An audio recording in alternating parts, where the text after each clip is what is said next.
ਓਂਕਾਰ ਸਤਨਾਮ ਕਰਤਾ ਪੁਰਖ ਨਿਰਭਉ ਨਿਰਵੈਰ ਅਕਾਲ ਮੂਰਤ ਅਜੂਨੀ ਸੈਭੰ ਗੁਰ ਪ੍ਰਸਾਦ। ਧੰਨ ਧੰਨ ਗੁਰੂ ਗ੍ਰੰਥ ਸਾਹਿਬ ਜੀ ਮਹਾਰਾਜ, ਧੰਨ ਧੰਨ ਗੁਰੂ ਗ੍ਰੰਥ ਸਾਹਿਬ ਜੀ ਮਹਾਰਾਜ, ਧੰਨ ਗੁਰੂ ਗੋਬਿੰਦ ਸਿੰਘ ਸਾਹਿਬ ਸੱਚੇ ਪਾਤਸ਼ਾਹ ਨਦਰ ਕਰਨੀ ਮਹਾਰਾਜ, ਧੰਨ ਗੁਰੂ ਨਾਨਕ ਸਾਹਿਬ ਜੀ ਹਜ਼ੂਰ ਨਦਰ ਕਰਨੀ ਸਾਹਿਬ ਜੀ, ਆਪਣੀ ਕਿਰਪਾ ਨਾਮ ਬਖਸ਼ਣਾ ਮਹਾਰਾਜ। ਚੜ੍ਹਦਾ ਹੋਇਆ ਬੋਲਿਆ, ਪੈਜ ਰੱਖਣਾ ਆਪਣੇ ਨਾਮ ਕੀ। ਵਾਹਿਗੁਰੂ ਜੀ ਕਾ ਖਾਲਸਾ, ਵਾਹਿਗੁਰੂ ਜੀ ਕੀ ਫਤਿਹ।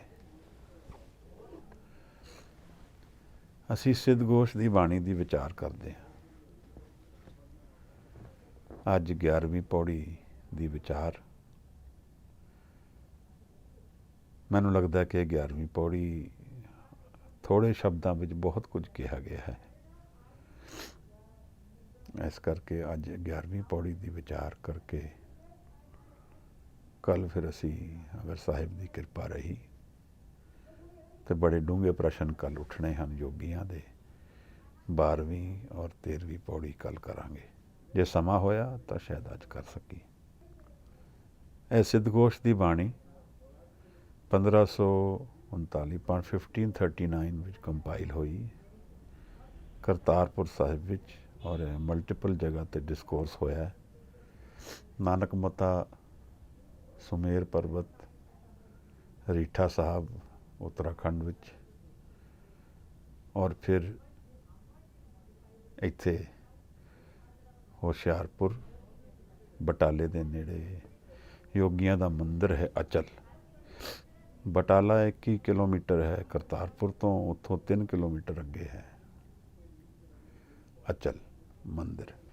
ਇੱਥੇ ਸਾਹਿਬ ਨੇ ਫਰਵਰੀ ਮਾਰਚ ਦੇ ਮਹੀਨੇ ਵਿੱਚ ਯੋਗੀਆਂ ਦੀ ਸ਼ਿਵਰਾਤ ਦੇ ਮੇਲੇ ਦੇ ਵਿੱਚ ਸਾਹਿਬ ਪ੍ਰਗਟ ਹੋ ਗਏ ਹਨ। ਸਮਝੀਏ, ਇੱਕ ਹਨੇਰੇ ਵਿੱਚ ਜਦੋਂ ਜੋਤ ਆ ਜਾਏ ਤਾਂ ਉਹਨੂੰ ਇਸੇ ਤਰ੍ਹਾਂ ਕਹਾਂਗੇ ਪ੍ਰਗਟ ਹੋ ਗਏ। ਕਨਫਿਊਜ਼ਨ ਵਿੱਚ ਜਦੋਂ ਕਲੈਰਿਟੀ ਕੋਈ ਲੈ ਆਏ ਤਾਂ ਉਸ ਨੂੰ ਇਸੇ ਤਰ੍ਹਾਂ ਵੈਲਕਮ ਕਰਾਂਗੇ ਚੁੱਕ ਕੇ। ਗੁਆਚੇ ਹੋਈ ਦੁਨੀਆ ਨੂੰ ਕੋਈ ਡਾਇਰੈਕਸ਼ਨ ਦੇਣ ਵਾਸਤੇ ਉਤਰ ਆਏ, ਉਸ ਨੂੰ ਅਸੀਂ ਇਹੀ ਕਹਾਂਗੇ ਕਿ ਗਾਈਡੈਂਸ ਵਾਸਤੇ ਆ ਗਏ। ਅਚਲ ਬਟਾਲੇ ਦੀ ਇਸ ਸ਼ਿਵਰਾਤ ਦੇ ਮੇਲੇ ਵਿੱਚ ਆਖਰੀ ਡਿਸਕੋਰਸ ਹੋਇਆ ਹੈ, ਔਰ ਸਤੰਬਰ ਦੇ ਉਸ ਸਾਲ ਵਿੱਚ ਗੁਰੂ ਨਾਨਕ ਸਾਹਿਬ ਸਰੀਰਕ ਰੂਪ ਵਿੱਚ ਸਰੀਰ ਛੱਡ ਗਏ ਹਨ। ਇਹ ਯੋਗੀਆਂ ਨਾਲ ਜਿਹੜੀ ਵਾਰਤਾਲਾਪ ਚੱਲਦੀ ਹੈ, ਕੁਐਸਚਨ ਆਨਸਰ ਫਾਰਮ ਵਿੱਚ ਹੈ। ਕੁਝ ਯੋਗੀ ਆਪਣੇ ਮਤ ਦੀ ਗੱਲ ਵੀ ਕਰਨਾ ਚਾਹੁੰਦੇ ਹਨ, ਇਨਫਲੂਐਂਸ ਵੀ ਕਰਨਾ ਚਾਹੁੰਦੇ ਹਨ, ਅਤੇ ਸਾਹਿਬ ਗਾਈਡ ਕਰਦੇ ਹਨ ਕਿ ਅਧਿਆਤਮ ਜਿਹੜੀ ਹੈ, ਸਪਿਰਿਚੁਅਲਿਟੀ ਜਿਹੜੀ ਹੈ, ਉਹਦੀ ਫਾਊਂਡੇਸ਼ਨ ਕੀ ਹੈ। ਇਹ ਡਿਸਕੋਰਸ ਤਾਂ ਯੋਗੀਆਂ ਦਾ ਔਰ ਗੁਰੂ ਨਾਨਕ ਸਾਹਿਬ ਦਾ ਹੈ, ਪਰ ਇਹ ਡਿਸਕੋਰਸ ਦਰਅਸਲ ਮੇਰੇ ਔਰ ਆਪ ਦੇ ਅੰਦਰ ਵੀ ਚੱਲ ਰਿਹਾ ਹੈ। ਜੀਵਨ ਦੀ ਉਲਝਣਾਂ ਵਿੱਚ, ਜੀਵਨ ਦੀ ਪਰੇਸ਼ਾਨੀਆਂ ਵਿੱਚ ਜਦੋਂ ਸਾਡਾ ਮਨ ਭਟਕਦਾ ਹੈ ਤਾਂ ਇਹੋ ਜਿਹੇ ਪ੍ਰਸ਼ਨ ਸਾਡੇ ਵਿੱਚ ਵੀ ਉੱਠਦੇ ਹਨ ਜਿਹੜੇ ਇਸ ਬਾਣੀ ਨਾਲ ਰਿਲੇਸ਼ਨ ਰੱਖਦੇ ਹਨ। ਇਸ ਕਰਕੇ ਇਸ ਬਾਣੀ ਨੂੰ ਵਿਚਾਰਨ ਨਾਲ ਸਾਨੂੰ ਆਪਣੀ ਅੰਤਰ ਆਤਮਾ ਦੀ ਵੀ ਗੱਲ ਕੁਝ ਸਮਝ ਆਏਗੀ। ਸਿੱਖ ਦਾ ਜੀਵਨ ਨਾਮ ਔਰ ਸ਼ਬਦ ਦੇ ਆਧਾਰ 'ਤੇ ਹੈ,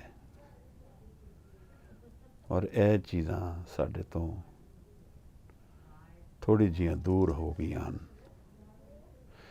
ਇਸ ਬਾਣੀ ਨੂੰ ਵਿਚਾਰਦੇ ਹੋਏ ਅੱਜ ਮੈਂ ਚਾਹੁੰਦਾ ਹਾਂ ਕਿ ਸ਼ਬਦ ਦੀ ਵੀ ਕੁਝ ਵਿਚਾਰ ਕਰੀਏ ਤਾਂ ਕਿ ਕੁਝ ਸਮਝ ਆ ਸਕੇ। ਬੜਾ ਐਸੋਟੈਰਿਕ ਕੌਨਸੈਪਟ ਹੈ। ਜਿਹੜੀ ਸੋਚ ਐਸੋਟੈਰਿਜ਼ਮ ਵਿੱਚ ਰੱਖਦੀ ਹੈ ਬੇਸਿਸ, ਫਾਊਂਡੇਸ਼ਨ, ਜਿਹੜੀ ਸੋਚ ਬਿਆਨ ਕਰਨ ਤੋਂ ਵਿੱਚ ਨਹੀਂ ਆ ਸਕਦੀ, ਸ਼ਬਦਾਂ ਵਿੱਚ ਜਿਹਦੀ ਗੱਲ ਨਹੀਂ ਕਰੀ ਜਾ ਸਕਦੀ, ਸ਼ਬਦ ਇਹੋ ਜਿਹੀ ਕੁਝ ਗੱਲ ਹੈ। ਪਰ ਸ਼ਬਦ ਨੂੰ ਜਾਣਨਾ, ਸ਼ਬਦ ਨੂੰ ਸਮਝਣਾ, ਸ਼ਬਦ ਨੂੰ ਕੌਨਸੈਪਚੁਅਲੀ ਆਪਣੇ ਅੰਦਰ ਬਿਠਾਣਾ, ਇਹ ਸਿੱਖੀ ਦਾ ਜੀਵਨ ਦਾ ਆਰੰਭ ਹੈ। ਇਹ ਕਿਸ ਤਰ੍ਹਾਂ ਹੈ, ਕੀ ਹੈ, ਥੋੜ੍ਹੀ ਜਿਹੀ ਇਹਨਾਂ ਗੱਲਾਂ 'ਤੇ ਵੀ ਅੱਜ ਸ਼ੇਅਰ ਕਰਾਂਗੇ, ਕਿਉਂਕਿ ਸਾਹਿਬ ਨੇ ਸਾਨੂੰ ਇਸ ਬਾਣੀ ਦੀ ਜਿਹੜੀ ਰਹਾਉ ਦੀ ਤੁਕ ਹੈ, ਮੇਨ ਫੰਡਾਮੈਂਟਲ ਆਈਡੀਓਲੋਜੀ ਹੈ ਜਿਹੜੀ, ਉਹ ਸਾਹਿਬ ਨੇ ਸਾਨੂੰ ਦੱਸੀ ਹੈ। ਗੁਰੂ ਨਾਨਕ ਸਾਹਿਬ ਗੁਰੂ ਸਾਹਿਬ ਨੇ ਦੱਸੀ ਹੈ, ਕਿਆ ਭਵੀਏ ਸੱਚ ਸੂਚਾ ਹੋਏ। ਦੇਖੋ ਆਪਣੇ ਆਪ ਵਿੱਚ ਕਿਤਨੀ ਐਨਲਾਈਟਨਿੰਗ ਸਟੇਟਮੈਂਟ ਹੈ। ਜਿਵੇਂ ਕੋਈ ਭਟਕੇ ਹੋਏ ਨੂੰ ਆਵਾਜ਼ ਦੇ ਕੇ ਕਹਿ ਰਿਹਾ ਹੋਏ, ਕਿਧਰ ਭਟਕ ਰਿਹਾ ਹੈ ਭਾਈ, ਕਿੱਥੇ ਜਾ ਰਿਹਾ ਹੈ ਦੋਸਤ, ਦੇਖ ਸੱਚ ਕਿਧਰੇ ਹੋਰ ਹੈ। ਸਾਹਿਬ ਦੀ ਜਿਹੜੀ ਇਹ ਗੱਲ ਹੈ, ਇਹ ਮੇਰੇ ਮਨ ਨੂੰ ਪੁਕਾਰਦੀ ਹੈ, ਕਿਧਰ ਭਟਕ ਰਿਹਾ ਹੈ, ਕਿਧਰ ਜਾ ਰਿਹਾ ਹੈ। ਜੀਵਨ ਇੱਕ ਐਕਸਪੀਰੀਅੰਸ ਹੈ। ਇਸ ਐਕਸਪੀਰੀਅੰਸ ਦੇ ਵਿੱਚੋਂ ਨਿਕਲਦੇ ਹੋਏ ਮੈਂ ਅਗਰ ਜੀਵਨ ਦੇ ਤੱਤ ਨੂੰ, ਤੱਤ ਦਾ ਮਤਲਬ ਕੀ ਹੈ, ਜੀਵਨ ਦੀ ਅਸਲ ਫੰਡਾਮੈਂਟਲ ਨੂੰ ਸਮਝ ਲਵਾਂ, ਤਾਂ ਮੈਂ ਜੀਵਨ ਤੋਂ ਜਿੱਤ ਕੇ ਜਾਂਦਾ ਹਾਂ। ਅਗਰ ਮੈਂ ਜੀਵਨ ਦੇ ਐਕਸਪੀਰੀਅੰਸਿਸ 'ਚੋਂ ਨਿਕਲ ਕੇ ਉਹਦਾ ਫੰਡਾਮੈਂਟਲ ਆਪਣੇ ਅੰਤਰ ਵਿੱਚ ਨਾ ਬਿਠਾ ਸਕਾਂ, ਤਾਂ ਮੈਂ ਜੀਵਨ ਤੋਂ ਹਾਰ ਕੇ ਜਾਂਦਾ ਹਾਂ। ਹਾਰਨ ਔਰ ਜਿੱਤਣ ਦਾ ਕੀ ਮਤਲਬ ਹੈ? ਹਾਰਨ ਔਰ ਜਿੱਤਣ ਤੋਂ ਜੀਵਨ ਤੋਂ ਕੀ ਮਤਲਬ ਹੈ? ਮੈਂ ਕਿਸੇ ਦੁਕਾਨ ਵਿੱਚ ਜਾਂਦਾ ਹਾਂ ਔਰ ਉਸ ਦੁਕਾਨ ਵਿੱਚ ਕਈ ਵਸਤੂਆਂ ਪਈਆਂ ਹਨ। ਕੁਝ ਚੀਜ਼ਾਂ ਕੁਝ ਇੱਕ ਵਾਰੀ ਵਰਤੀ ਜਾਏਗੀ, ਕੁਝ ਚੀਜ਼ਾਂ 4 ਵਾਰੀ ਵਰਤੀਆਂ ਜਾਣਗੀਆਂ, ਕੁਝ ਚੀਜ਼ਾਂ 10 ਵਾਰੀ ਵਰਤੀਆਂ ਜਾਣਗੀਆਂ, ਕੁਝ ਚੀਜ਼ਾਂ ਸਦਾ ਲਈ ਵਰਤੀਆਂ ਜਾਣਗੀਆਂ, ਸਦਾ ਲਈ ਮੇਰੇ ਨਾਲ ਰਹਿਣਗੀਆਂ। ਉਹ ਇੱਕੋ ਚੀਜ਼ ਹੈ ਜਿਹੜੀ ਸਦਾ ਲਈ ਨਾਲ ਰਹੇਗੀ। ਹੁਣ ਇਹ ਸਮੇਂ ਦੇ ਆਧਾਰ ਵਿੱਚ ਵੀ ਸਮਝੀਏ, ਕੁਝ ਇਹੋ ਜਿਹੀ ਵਸਤੂਆਂ ਨੇ ਉਸ ਦੁਕਾਨ ਵਿੱਚ ਜਿਹੜੀਆਂ ਮੈਂ ਕੁਝ ਮਿੰਟਾਂ ਲਈ ਯੂਜ਼ ਕਰ ਸਕਦਾ, ਕੁਝ ਇਹੋ ਜਿਹੀ ਚੀਜ਼ਾਂ ਨੇ ਜਿਹੜੀ ਮੈਨੂੰ ਕੁਝ ਘੰਟਿਆਂ ਲਈ ਸੁੱਖ ਦੇਣਗੀਆਂ, ਕੁਝ ਇਹੋ ਜਿਹੀ ਚੀਜ਼ ਹੈ ਜਿਹੜੀ ਕਈ ਦਿਨ ਮੈਨੂੰ ਸੁੱਖ ਦੇਗੀ, ਕੁਝ ਇਹੋ ਜਿਹੀ ਚੀਜ਼ ਹੈ ਜਿਹੜੀ ਮੈਨੂੰ ਆਜੀਵਨ ਵੀ ਸੁੱਖ ਦੇ ਸਕਦੀ ਹੈ, ਫॉर ਕੰਪਲੀਟ ਲਾਈਫ। ਪਰ ਲਾਈਫ ਤੋਂ ਬਿਯੋਂਡ ਕੀ? ਉਸ ਦੁਕਾਨ ਵਿੱਚ ਇਹੋ ਜਿਹੀ ਇੱਕ ਵਸਤੂ ਹੈ ਜਿਹੜੀ ਮੈਨੂੰ ਸਦਾ ਲਈ ਨਾਲ ਰਹੇਗੀ ਔਰ ਸੁੱਖ ਦੇ ਸਕਦੀ ਹੈ, ਔਰ ਉਹ ਇਸ ਜੀਵਨ ਵਿੱਚ ਵੀ ਸੁੱਖ ਦੇਗੀ, ਇਸ ਤੋਂ ਬਾਅਦ ਵੀ ਸੁੱਖ ਦੇਗੀ। ਉਸ ਵਸਤੂ ਨੂੰ ਗੁਰੂ ਨਾਨਕ ਸਾਹਿਬ ਨੇ ਸਾਨੂੰ ਇੰਟਰੋਡਿਊਸ ਕੀਤਾ ਹੈ ਐਜ਼ ਨਾਮ। ਇਹਨੂੰ ਸ਼ਬਦ ਵੀ ਕਹਿ ਸਕਦੇ, ਇਹਨੂੰ ਅਸੀਂ ਹੁਕਮ ਵੀ ਕਹਿ ਸਕਦੇ। ਇਹ ਕੀ ਹੈ? ਇਹ ਸ਼ਬਦ ਕੀ ਹੈ? ਇਸ ਸ਼ਬਦ ਨੂੰ ਮੈਂ ਕਿਸ ਤਰ੍ਹਾਂ ਮਿਲਣਾ ਹੈ? ਇਸ ਸ਼ਬਦ ਨਾਲ ਮੇਰਾ ਮਨ ਕਿਵੇਂ ਖੁਸ਼ੀ ਨਾਲ ਭਰਿਆ ਜਾ ਸਕਦਾ ਹੈ? ਇਹ ਸ਼ਬਦ ਮੇਰੇ ਨਾਲ ਕੀ ਰਿਲੇਸ਼ਨ ਰੱਖਦਾ ਹੈ? ਮੈਨੂੰ ਟਰਾਂਸਫਰਮੇਸ਼ਨ ਵਾਸਤੇ ਇਸ ਸ਼ਬਦ ਨਾਲ ਕੀ ਕਰਨਾ ਹੈ? ਮੈਨੂੰ ਲੱਗਦਾ ਹੈ ਇਸ ਬਾਣੀ ਵਿੱਚ ਇਹਦੀ ਵਿਚਾਰ ਵੀ ਚੱਲਦੀ ਹੈ ਨਾਲ ਨਾਲ। ਜੇ ਕੋਈ ਅਸੀਂ ਕਿਸੇ ਸਭਾ ਵਿੱਚ ਬੈਠੀਏ, ਕਿਸੇ ਮੀਟਿੰਗ ਜਗ੍ਹਾ ਵਿੱਚ ਬੈਠੀਏ ਔਰ ਸਾਨੂੰ ਕਈ ਚੀਜ਼ਾਂ ਕੋਈ ਦੱਸੇ, ਪਰ ਸਾਨੂੰ ਕੋਈ ਇੱਕ ਚੀਜ਼ ਦੱਸੀ ਜਾਏ ਜਿਹੜੀ ਮੇਰੇ ਜੀਵਨ ਨੂੰ ਹਮੇਸ਼ਾ ਲਈ ਬਦਲ ਦੇ, ਉਹ ਕਿਹੜੀ ਚੀਜ਼ ਹੈ? ਉਹ ਕਿਹੜੀ ਇੱਕ ਚੀਜ਼ ਹੈ ਜਿਹਦੇ ਨਾਲ ਐਕਸਪੋਜ਼ ਹੋ ਕੇ I can change for ever. ਮੈਂ ਕਿਸੇ ਨੂੰ ਮਿਲਿਆ ਹਾਂ, ਮੈਂ ਕਿਸੇ ਨਾਲ ਬੈਠਿਆ ਹਾਂ, ਮੈਂ ਕਿਸੇ ਜਗ੍ਹਾ ਗਿਆ ਹਾਂ, ਮੈਂ ਕਿਸੇ ਐਕਸਪੀਰੀਅੰਸ ਵਿੱਚ ਐਕਸਪੋਜ਼ ਹੋਇਆ ਹਾਂ, ਉਸ ਤੋਂ ਮੈਨੂੰ ਕੁਝ ਇੱਕ ਇਹੋ ਜਿਹੀ ਵਸਤੂ ਮਿਲ ਜਾਏ ਜਿਹੜੀ ਮੈਨੂੰ ਹਮੇਸ਼ਾ ਲਈ ਬਦਲ ਦੇ। ਉਹ ਕਿਹੜੀ ਵਸਤੂ ਹੈ? ਉਹ ਸ਼ਬਦ ਹੈ। ਇਹ ਸ਼ਬਦ ਗੁਰੂ ਗ੍ਰੰਥ ਸਾਹਿਬ ਜੀ ਵਿੱਚ ਹੈ। ਇਹ ਸ਼ਬਦ ਹਰ ਸਥਾਨ ਤੇ ਦੁਨੀਆ ਦੇ ਕ੍ਰੀਏਸ਼ਨ ਦੇ ਵਿੱਚ ਹਰ ਕਣ ਕਣ ਵਿੱਚ ਹਾਜ਼ਰ ਹੈ। ਉਹ ਸ਼ਬਦ ਮੇਰੇ ਅੰਦਰ ਔਰ ਮੇਰੇ ਬਾਹਰ ਹੈ। ਇਸ ਸ਼ਬਦ ਨੂੰ ਮਿਲਣਾ ਇਹਨੂੰ ਜਾਣ ਲੈਣਾ ਇਹ ਜੀਵਨ ਦੀ ਜਿੱਤ ਹੈ। ਐਸੇ ਭਾਵ ਨਾਲ ਮਨ ਤੋਂ ਅਰਦਾਸ ਕਰਕੇ ਗੁਰੂ ਅੱਗੇ ਅਸੀਂ ਅੱਜ ਦੀ ਪੌੜੀ ਦੇ ਵਿੱਚ ਉਤਰੀਏ। ਪਰ ਉਸ ਤੋਂ ਪਹਿਲਾਂ ਮੈਂ ਆਪ ਨਾਲ ਰਾਉ ਦੀ ਤੁਕ ਵਿਚਾਰਦਾ ਸੀ, ਕਿਆ ਭਵੀਏ ਸੱਚ ਸੂਚਾ ਹੋਏ, ਕਿਧਰ ਭ੍ਰਮਣ ਕਰਦਾ ਹੈ ਭਾਈ। ਸੱਚ ਤੋਂ ਮਿਲ ਕੇ ਹੀ ਸੁੱਚਾ ਹੋਏਗਾ। ਸਾਚ ਸ਼ਬਦ ਬਿਨ ਮੁਕਤ ਨਾ ਕੋਈ। ਇਹੀ ਸ਼ਬਦ ਦੀ ਗੱਲ ਮੈਂ ਵਿਚਾਰਦਾ ਹਾਂ ਆਪ ਨਾਲ। ਸੱਚੇ ਤੋਂ ਮਿਲਿਆ ਸ਼ਬਦ, ਸੱਚੇ ਤੋਂ ਮਿਲਿਆ ਸ਼ਬਦ ਮੈਨੂੰ ਮੁਕਤ ਕਰੇਗਾ, ਮੈਨੂੰ ਮੁਕਤ ਕਰੇਗਾ ਮੇਰੀ ਸਾਰੀ ਕਨਫਿਊਜ਼ਨਸ, ਪ੍ਰੋਬਲਮਸ, ਇਸ਼ੂਜ਼, ਇਹ ਸਾਰਿਆਂ ਦਾ ਸੋਲੂਸ਼ਨ ਮੈਨੂੰ ਇੱਕੋ ਜਗ੍ਹਾ ਤੋਂ ਮਿਲ ਜਾਏਗਾ। ਮੇਰਾ ਜੀਵਨ ਬਦਲ ਜਾਏਗਾ, ਮੇਰੀ ਜੀਵਨ ਦੀ ਫਾਊਂਡੇਸ਼ਨ ਬਦਲ ਜਾਏਗੀ, ਮੇਰੇ ਜੀਵਨ ਦਾ ਰੰਗ ਬਦਲ ਜਾਏਗਾ। ਇਸ ਸ਼ਬਦ ਨੂੰ ਮਿਲਣਾ ਮੇਰੇ ਲਈ ਔਰ ਆਪ ਲਈ ਇਹੀ ਸਿੱਖੀ ਕਮਾਣਾ ਹੈ, ਇਹੀ ਜੀਵਨ ਨੂੰ ਕਮਾਣਾ ਹੈ, ਇਹੀ ਲਾਈਫ ਨੂੰ ਅੰਡਰਸਟੈਂਡ ਕਰਨਾ ਹੈ, ਇਹੀ ਲਾਈਫ ਨੂੰ ਟ੍ਰਾਂਸੈਂਡ ਕਰਨ ਦੀ ਵਿਧੀ ਹੈ। ਇਸ ਇਸ਼ੂ ਦੇ ਉੱਤੇ ਮੈਂ ਆਪ ਨਾਲ ਇੰਨੀ ਜ਼ਿਆਦਾ ਗੱਲ ਇਸ ਕਰਕੇ ਕਰ ਰਿਹਾ ਹਾਂ ਕਿਉਂਕਿ ਹਰ ਪੌੜੀ ਵਿੱਚ ਸਾਹਿਬ ਅਖੀਰ ਵਿੱਚ ਸਾਨੂੰ ਨਾਮ ਔਰ ਸ਼ਬਦ ਦੇ ਸਹਾਰੇ ਛੱਡਣਗੇ। ਜਿਵੇਂ ਗੁਰੂ ਨਾਨਕ ਸਾਹਿਬ ਨੂੰ ਮਿਲਣਾ ਹੈ ਨਾਮ ਨਾਲ ਹੀ, ਜਿਵੇਂ ਗੁਰੂ ਕਹਿ ਰਿਹਾ ਹੈ, ਮੇਰੇ ਵੀਰ, ਮੇਰੇ ਸਿੱਖ, ਮੇਰੀ ਭੈਣ, ਮੇਰੇ ਪਿਆਰੇ, ਸ਼ਬਦ ਨੂੰ ਪਾ ਲੈ ਮੈਨੂੰ ਪਾ ਲਏਗਾ। ਸ਼ਬਦ ਨੂੰ ਜਾਣ ਲੈ ਦੁਨੀਆ ਨੂੰ ਜਾਣ ਲਏਗਾ। ਸ਼ਬਦ ਨੂੰ ਮਨ ਵਿੱਚ ਵਸਾ ਲੈ ਦੁਨੀਆ ਨੂੰ ਜਿੱਤ ਜਾਏਗਾ। ਇਹ ਗੁਰੂ ਦਾ ਪ੍ਰੇਮ ਹੈ ਸਿੱਖ ਨਾਲ। 21 ਸਾਲ ਇਹੋ ਜਿਹੇ ਕੁਝ ਡਿਸਕੋਰਸਿਸ 21 ਸਾਲ ਗੁਰੂ ਸਾਹਿਬ ਨੇ ਆਪਣੀ ਪੋਥੀ ਵਿੱਚ ਦਰਜ ਕਰਕੇ ਆਪਣੇ ਨਾਲ ਰੱਖੇ ਹਨ।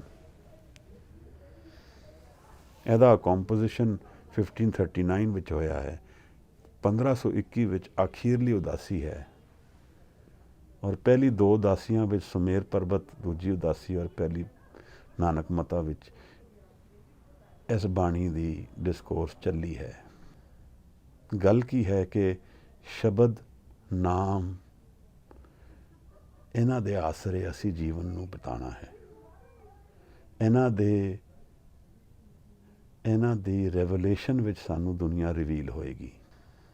ਇੱਕ ਤਾਂ ਦੁਨੀਆ ਮੇਰੇ ਆਲੇ ਦੁਆਲੇ ਹੈ, ਮੇਰਾ ਵਿਵਹਾਰ ਹੈ, ਮੇਰਾ ਪਰਿਵਾਰ ਹੈ, ਮੇਰਾ ਕਾਰੋਬਾਰ ਹੈ, ਸੋਸਾਇਟੀ ਹੈ, ਦੇਸ਼ ਹੈ, ਪੋਲਿਟਿਕਸ ਹੈ। ਇਹ ਇੱਕ ਦੁਨੀਆ ਹੈ ਜਿੱਥੇ ਸ਼ੋਰ ਮਚਦਾ ਹੈ। ਪਰ ਕੀ ਦੁਨੀਆ ਇੱਥੇ ਤੱਕ ਸੀਮਤ ਹੈ ਜਾਂ ਇਹਦੇ ਪਿੱਛੇ ਕੋਈ ਇਹੋ ਜਿਹੀ ਸ਼ਕਤੀ ਹੈ ਜਿਹੜੀ ਇਸ ਸਾਰੇ ਚੱਲਦੇ ਹੋਏ ਦੁਨੀਆ ਨੂੰ ਇੱਕ ਥਿਰ ਹੋ ਕੇ ਰਿਵੀਲ ਕਰ ਰਹੀ ਹੈ, ਇੱਕ ਸਟੇਬਿਲਿਟੀ ਵਿੱਚ ਪ੍ਰੋਜੈਕਟ ਕਰ ਰਹੀ ਹੈ। ਔਰ ਮੇਰਾ ਉਸ ਸ਼ਕਤੀ ਨਾਲ ਕੀ ਰਿਸ਼ਤਾ ਹੈ? ਇਹ ਕਰਕਸ ਹੈ ਨਾ ਲਾਈਫ ਦਾ। ਕਿਉਂਕਿ ਮੈਂ ਇਹੀ ਤਾਂ ਪੁੱਛਦਾ ਹਾਂ ਕਿ ਮੇਰੇ ਲਈ ਕੌਣ ਹੈ। ਜਦੋਂ ਮੈਂ ਪਰੇਸ਼ਾਨੀ ਵਿੱਚ ਘਿਰ ਜਾਂਦਾ ਹਾਂ ਮੇਰਾ ਪ੍ਰਸ਼ਨ ਇਹੀ ਉੱਠਦਾ ਹੈ, ਮੈਨੂੰ ਕੌਣ ਬਚਾਏਗਾ। ਜਦੋਂ ਮੈਂ ਕਨਫਿਊਜ਼ਨ ਵਿੱਚ ਆਉਂਦਾ ਹਾਂ ਮੈਂ ਇਹੀ ਢੂੰਡਦਾ ਹਾਂ ਕਿ ਕੋਈ ਮਿਲ ਜਾਏ ਜੋ ਰਾਹ ਦੱਸ ਦੇ। ਇਹੀ ਤੇ ਪ੍ਰਸ਼ਨ ਹੈ ਨਾ ਕਿ ਮੇਰਾ ਇਸ ਦੁਨੀਆ ਨਾਲ, ਇਸ ਸ੍ਰਿਸ਼ਟੀ ਨਾਲ, ਇਸ ਕ੍ਰੀਏਸ਼ਨ ਨਾਲ ਮੇਰਾ ਕੀ ਰਿਸ਼ਤਾ ਹੈ ਔਰ ਉਸ ਰਿਸ਼ਤੇ ਦਾ ਰਸਤਾ ਕੀ ਹੈ।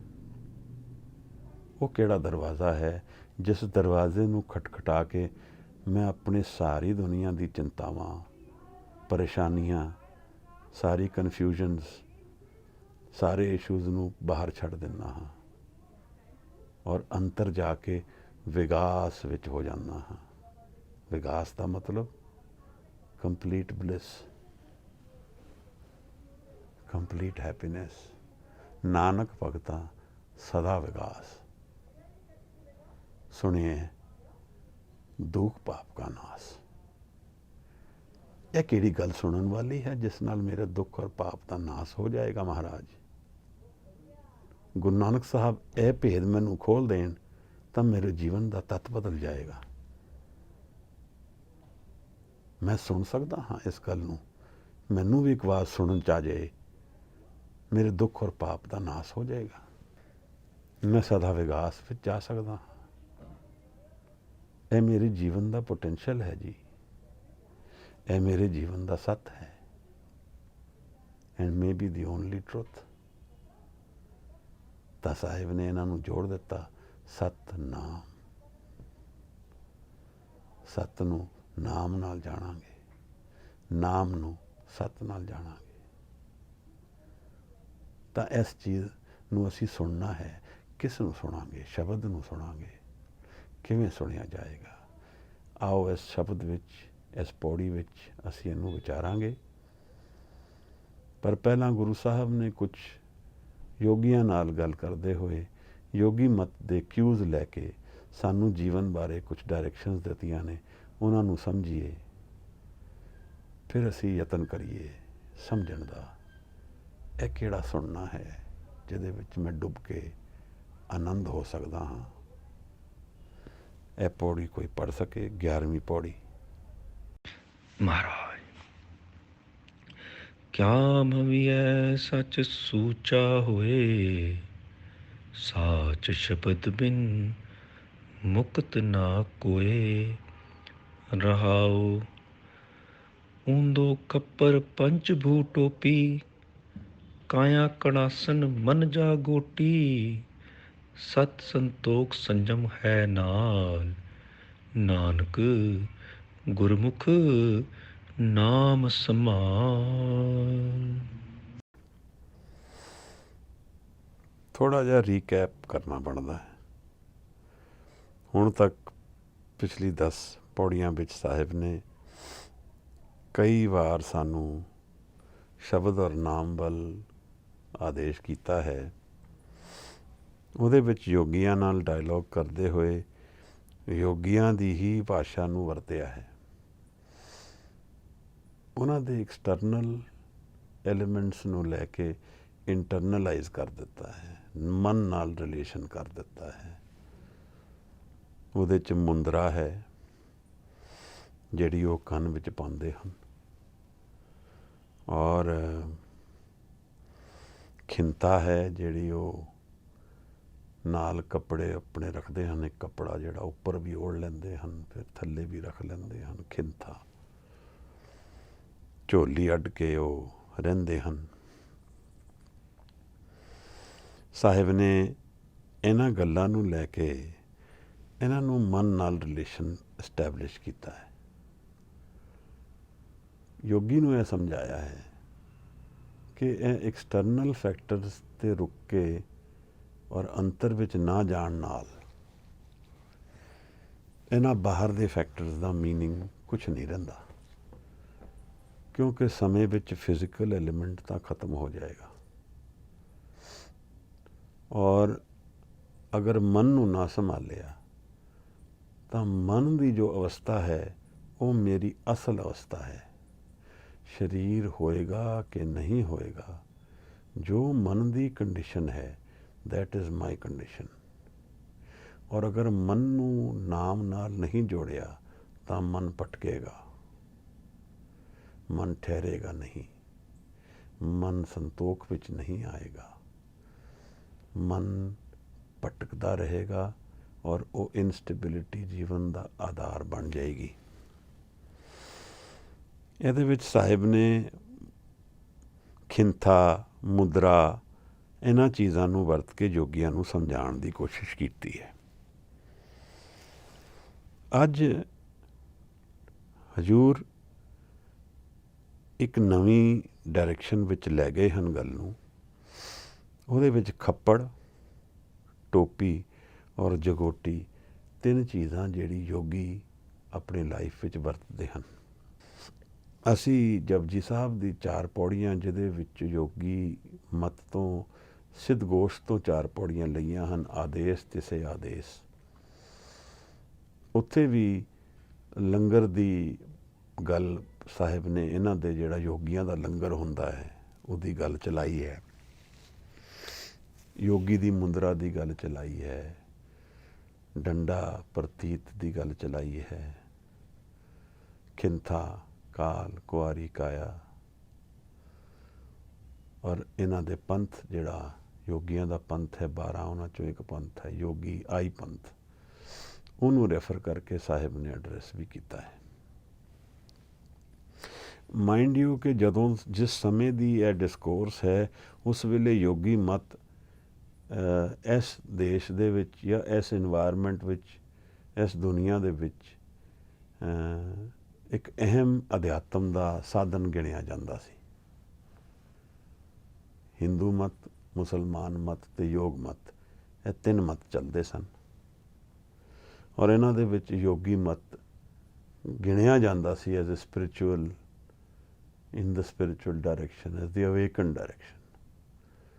ਤਾਂ ਇਹ ਯੋਗੀ ਆਪਣਾ ਖਾਣਾ ਨਹੀਂ ਬਣਾਉਂਦੇ, ਇਹ ਆਪ ਹੀ ਮੰਗ ਕੇ ਖਾਂਦੇ ਹਨ ਅਤੇ ਲੋਕ ਇਹਨਾਂ ਨੂੰ ਖਾਣਾ ਦਿੰਦੇ ਸਨ। ਖੱਪੜ ਜਿਹੜਾ ਹੈ ਇਹਨਾਂ ਦਾ ਮੰਗਣ ਦਾ ਕੱਪੜਾ ਹੈ। ਖੱਪੜ ਉਸ ਤਰ੍ਹਾਂ ਕਿਸ ਤਰ੍ਹਾਂ ਹੈ ਜਿਵੇਂ ਬੁੱਧਿਜ਼ਮ ਦੇ ਵਿੱਚ ਇੱਕ ਭਾਂਡਾ ਰੱਖ ਕੇ ਉਹ ਖਾਣਾ ਮੰਗਦੇ ਹਨ, ਬੌਧ ਭਿਕਸ਼ੂ ਮੰਗਦਾ ਹੈ ਜਿਵੇਂ, ਐਵੇਂ ਖੱਪੜ ਯੋਗੀਆਂ ਦਾ ਹੈ। ਦੇਖੋ 2 ਸ਼ਬਦ ਹਨ, ਊਂਦੋ ਖੱਪੜ, ਪਰ ਇਹਦੇ ਵਿੱਚ ਬਹੁਤ ਕੁਝ ਕਹਿ ਗਏ। ਖੱਪੜ ਉੱਪਰ ਨੂੰ ਰੱਖ ਕੇ ਯੋਗੀ ਖਾਣਾ ਮੰਗਣ ਨਿਕਲਦਾ ਹੈ। ਇਸ ਤੋਂ ਭਾਵ ਕੀ ਹੈ? ਯੋਗੀ ਐਕਸਪੈਕਟੇਸ਼ਨ ਵਿੱਚ ਨਿਕਲਦਾ ਹੈ, ਆਸ ਕਰਦਾ ਹੈ ਕਿ ਉਹਦੇ ਖੱਪੜ ਵਿੱਚ ਕੋਈ ਖਾਣਾ ਪਾਏਗਾ। ਤਾਂ ਹਜ਼ੂਰ ਕਹਿੰਦੇ ਨੇ ਇਹਨੂੰ ਮੂਧਾ ਮਾਰ ਤੇ ਪਾਈ, ਊਂਦੋ ਖੱਪੜ। ਇਸ ਖੱਪੜ ਨੂੰ ਉਲਟਾ ਕਰ ਦੇ। ਕਾਰਨ ਕੀ ਹੈ? ਜੀਵਨ ਦੇ 2 ਰਾਹ ਹਨ, ਇੱਕ ਤੇ ਐਕਸਪੈਕਟੇਸ਼ਨ ਦਾ ਹੈ, ਇੱਕ ਐਕਸੈਪਟੈਂਸ ਦਾ ਹੈ। ਔਰ ਐਕਸੈਪਟੈਂਸ ਦੇ ਰਾਹ ਵਿੱਚ ਇਹ ਨਹੀਂ ਹੈ ਕਿ ਮੈਂ ਇਨਐਕਟਿਵ ਹਾਂ। I make the best of what I have. ਆਪਣ ਹੱਥੀ ਆਪਣਾ ਆਪੇ ਹੀ ਕਾਜ ਸਵਾਰੀ।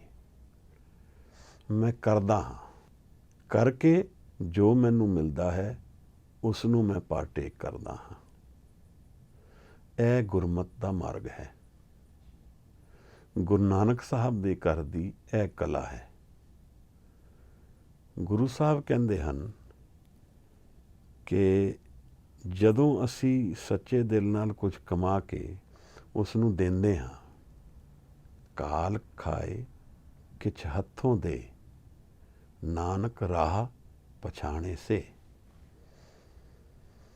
ਦੇਖੋ ਗੱਲ ਕੀ ਹੈ ਕਿ ਜੀਵਨ ਦਾ ਤੱਤ ਜਿਹੜਾ ਹੈ ਝੂਠ ਨੂੰ ਤਿਆਗਣ ਵਿੱਚ ਹੈ, ਝੂਠੇ ਮਨ ਨੂੰ ਤਿਆਗਣ ਵਿੱਚ ਹੈ, ਆਪਣੇ ਇੱਕ ਐਸੇ ਮਨ ਨੂੰ ਅਰਪਣ ਕਰਨ ਵਿੱਚ ਹੈ ਜਿਹੜਾ ਦਰਅਸਲ ਮੇਰਾ ਨਹੀਂ ਹੈ।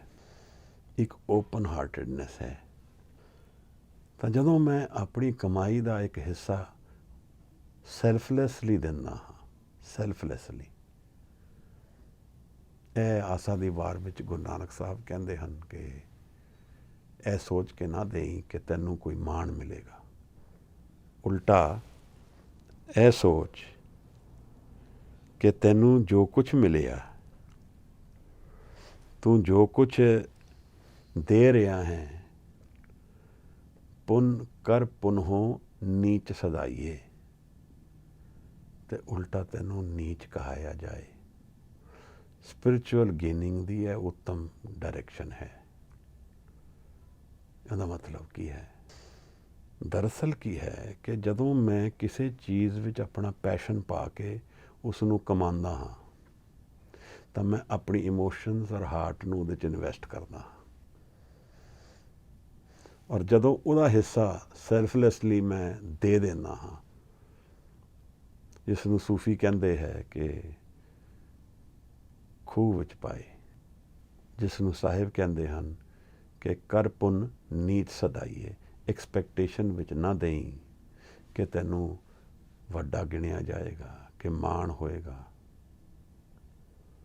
ਇਸ ਤਰ੍ਹਾਂ ਦੇ ਕਿ ਤੂੰ ਹੈ ਹੀ ਨਹੀਂ, ਜਾਂ ਇਸ ਤਰ੍ਹਾਂ ਦੇ ਕਿ ਤੈਨੂੰ ਨੀਚ ਕਹਾਇਆ ਜਾਏ। ਇਹਦੇ ਨਾਲ ਮੇਰਾ ਹੰਕਾਰ ਗਿਰੇਗਾ, ਕਿਉਂਕਿ ਨਾਮ ਬਣਾਉਣਾ, ਕਿਸੇ ਤੋਂ ਅਹੁਦੇ ਤੋਂ ਆਪਣੇ ਆਪ ਨੂੰ ਐਪਰੀਸ਼ੀਏਟ ਕਰਵਾਉਣਾ ਹੰਕਾਰ ਨੂੰ ਵਧਾਏਗਾ। ਆਪਣੇ ਆਪ ਨੂੰ ਨੀਚ ਕਹਾਣਾ ਹੰਕਾਰ ਨੂੰ ਘਟਾਏਗਾ। ਔਰ ਜਿਸ ਦਿਨ ਹੰਕਾਰ ਗਿਰ ਗਿਆ ਉਸ ਦਿਨ ਜੀਵਨ ਬਦਲ ਜਾਏਗਾ। ਜਿਹੜੀ ਵੀ ਐਕਸਰਸਾਈਜ਼, ਜਿਹੜੀ ਵੀ ਪ੍ਰੈਕਟਿਸ, ਜਿਹੜੀ ਵੀ ਐਫਰਟ ਮੇਰੀ ਈਗੋ ਨੂੰ ਵਧਾਏ, ਉਹ ਮੈਨੂੰ ਨਿਰੰਕਾਰ ਔਰ ਮੇਰੇ ਅੰਤਰ ਤੇ ਸੁੱਖ ਤੋਂ ਦੂਰ ਲੈ ਜਾਏਗਾ। ਜਿਹੜੀ ਵੀ ਪ੍ਰੈਕਟਿਸ ਮੇਰੇ ਹੰਕਾਰ ਨੂੰ ਘੇਰ ਦੇਗੀ, ਉਹ ਮੈਨੂੰ ਆਨੰਦ ਨਾਲ ਜੋੜ ਦੇਗੀ। ਇਸ ਕਰਕੇ ਨਾਮ ਦਾ ਹਉਮੈ ਨਾਲ ਵਿਰੋਧ ਹੈ।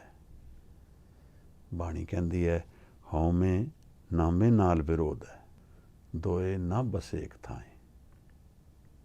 ਜਦੋਂ ਹੰਕਾਰ ਗਿਆ ਤਾਂ ਨਾਮ ਆ ਜਾਏਗਾ। ਗੱਲ ਹੁਣ ਇੱਥੇ ਆਉਂਦੀ ਹੈ ਕਿ ਜਦੋਂ ਮੈਂ ਆਪਣੀ ਕਮਾਈ ਦਾ ਹਿੱਸਾ ਆਪਸ ਵਿੱਚ ਵੰਡ ਦਿੰਦਾ ਹਾਂ ਤਾਂ ਮੇਰਾ ਹੰਕਾਰ ਗਿਰਦਾ ਹੈ, ਮੇਰੀ ਈਗੋ ਗਿਰਦੀ ਹੈ। ਔਰ ਜਿਹੜਾ ਮੈਂ ਆਪਣੇ ਦੁਨੀਆ ਨਾਲ ਕਨੈਕਸ਼ਨ ਪਾਉਣ ਲਈ ਪੈਸ਼ਨ ਕਨੈਕਟ ਕੀਤਾ ਹੈ, ਉਹ ਸੈਲਫਲੈਸਲੀ ਵੰਡਿਆ ਜਾਂਦਾ ਹੈ। ਇਹ ਸਪਿਰਿਚੁਅਲ ਮਾਰਗ ਹੈ। ਇੱਥੇ ਮੈਂ ਫਿਜ਼ੀਕਲ ਨੂੰ ਯੂਜ਼ ਕਰਕੇ ਸਪਿਰਿਚੁਅਲਿਟੀ ਕਮਾ ਰਿਹਾ ਹਾਂ, ਕਿਉਂਕਿ ਇਹ ਹੁਣ ਅੰਤਰ ਦਾ ਐਫਰਟ ਹੋ ਗਿਆ, ਬਾਹਰ ਦਾ ਨਹੀਂ ਹੋਇਆ। ਜਦੋਂ ਉਲਟ ਜੀਵਨ ਵਿੱਚ ਐਕਸਪੈਕਟੇਸ਼ਨ ਵਾਲਾ ਜੀਵਨ ਹੈ, ਜਦੋਂ ਅਸੀਂ ਵੀ ਖੱਪੜ ਲੈ ਕੇ ਦੁਨੀਆ ਵਿੱਚ ਮੰਗਤੇ ਬਣ ਜਾਂਦੇ ਹਾਂ। ਅਸੀਂ ਸਾਰੇ ਹੀ ਮੰਗਤੇ ਹਾਂ। ਜਗਤ ਭਿਖਾਰੀ ਫਿਰਤ ਹੈ, ਸਭ ਕੋ ਦਾਤਾ ਰਾਮ। ਮੈਂ ਵੀ ਭਿਖਾਰੀ ਹਾਂ, ਤੁਸੀਂ ਵੀ ਭਿਖਾਰੀ ਹੋ। ਔਰ ਇਹ ਭਿਖਿਆ ਜਿਹੜੀ ਮੰਗਣੀ ਹੈ, ਗਲਤ ਵਸਤੂ ਦੀ ਮੰਗੀ ਜਾ ਰਹੀ ਹੈ। ਕਿਉਂਕਿ ਅਗਰ ਨਾਮ ਦੀ ਭਿਖਿਆ ਮੰਗੀ ਜਾਂਦੀ, ਫਿਰ ਗੱਲ ਕੁਝ ਹੋਰ ਹੁੰਦੀ। ਮੰਗੋ ਦਾਨ ਠਾਕੁਰ ਨਾਮ, ਅਵਰ ਕਛੂ ਮੇਰੇ ਸੰਗ ਨਾ ਚਾਲੇ। ਫਿਰ ਤਾਂ ਮੈਂ ਸਹੀ ਡਾਇਰੈਕਸ਼ਨ ਵਿੱਚ ਚੱਲ ਰਿਹਾ ਹੁੰਦਾ। ਪਰ ਮੇਰੇ ਜੀਵਨ ਵਿੱਚ ਮੈਂ ਕੀ ਮੰਗ ਰਿਹਾ ਹਾਂ?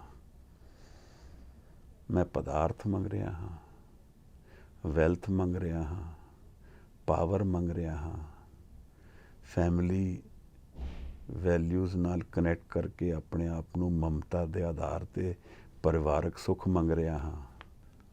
ਮੰਗ ਤਾਂ ਮੈਂ ਸਦਾ ਦਾ ਸੁੱਖ ਰਿਹਾ ਹਾਂ, ਪਰ ਉਹਨਾਂ ਵਸਤੂਆਂ ਵਿੱਚੋਂ ਜਿਹੜੀ ਸਦਾ ਲਈ ਨਹੀਂ ਹਨ। ਮੰਗ ਤਾਂ ਮੈਂ ਠੀਕ ਹੀ ਚੀਜ਼ ਰਿਹਾ ਹਾਂ, ਪਰ ਗਲਤ ਜਗ੍ਹਾ 'ਤੇ। ਇਹ ਮੇਰਾ ਖੱਪੜ ਹੈ। ਮੇਰਾ ਹੱਥ ਇੱਕ ਖੱਪੜ ਦੀ ਤਰ੍ਹਾਂ ਸਾਰੇ ਜੀਵਨ ਮੰਗਤਾ ਹੀ ਮੰਗਤਾ ਕਰਦਾ ਰਹਿੰਦਾ ਹੈ। ਮੈਂ ਮਰ ਗਿਆ, ਮੈਨੂੰ ਕੁਝ ਮਿਲਿਆ ਨਹੀਂ, ਮੈਨੂੰ ਹੋਰ ਮਿਲੇ, ਮੇਰਾ ਇਹ ਨਹੀਂ ਹੋਇਆ, ਮੇਰਾ ਉਹ ਨਹੀਂ ਹੋਇਆ। ਇਹੀ ਤਾਂ ਮੇਰੇ ਜੀਵਨ ਦਾ ਐਟੀਟਿਊਡ ਹੈ ਨਾ। ਕਾਰਨ ਕਈ ਹੋ ਸਕਦੇ ਹਨ, ਉਹਦੀ ਗੱਲ ਨਹੀਂ ਹੈ।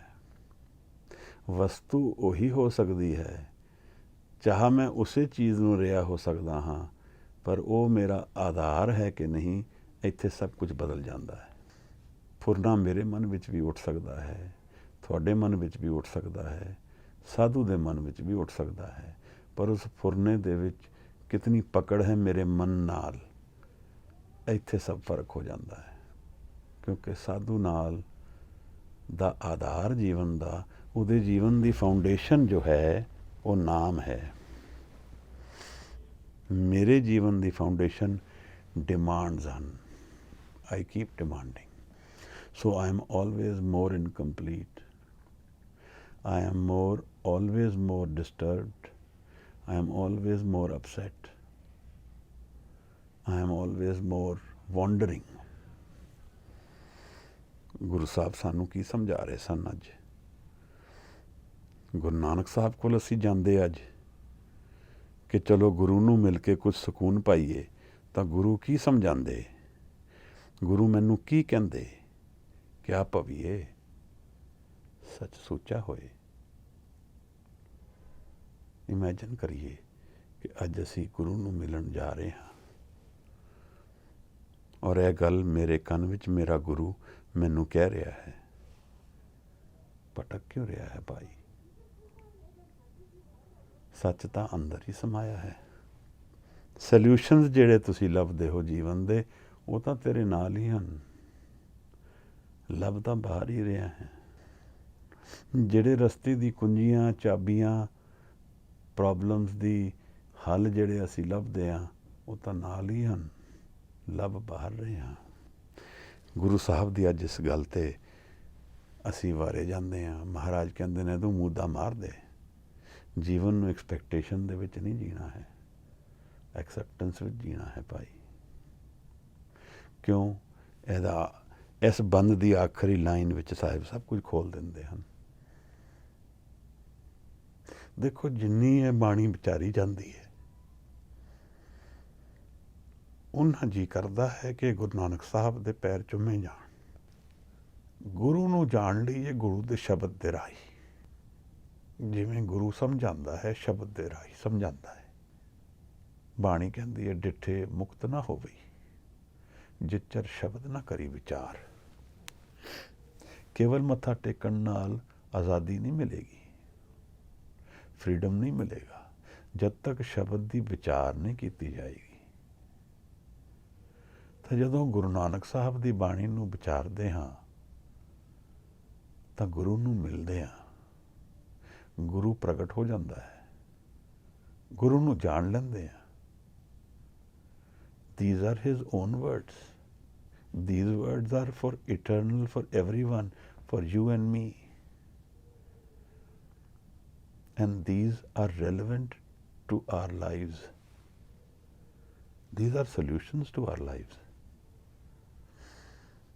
These are connections to our internal being. These are connections to those states of minds which will reveal the entire creation to us. But we have to let go. We have to let go of the ego which we hold on to and to connect with this Shabad. This is the two ways of the mind, the ego mind and the Shabad mind.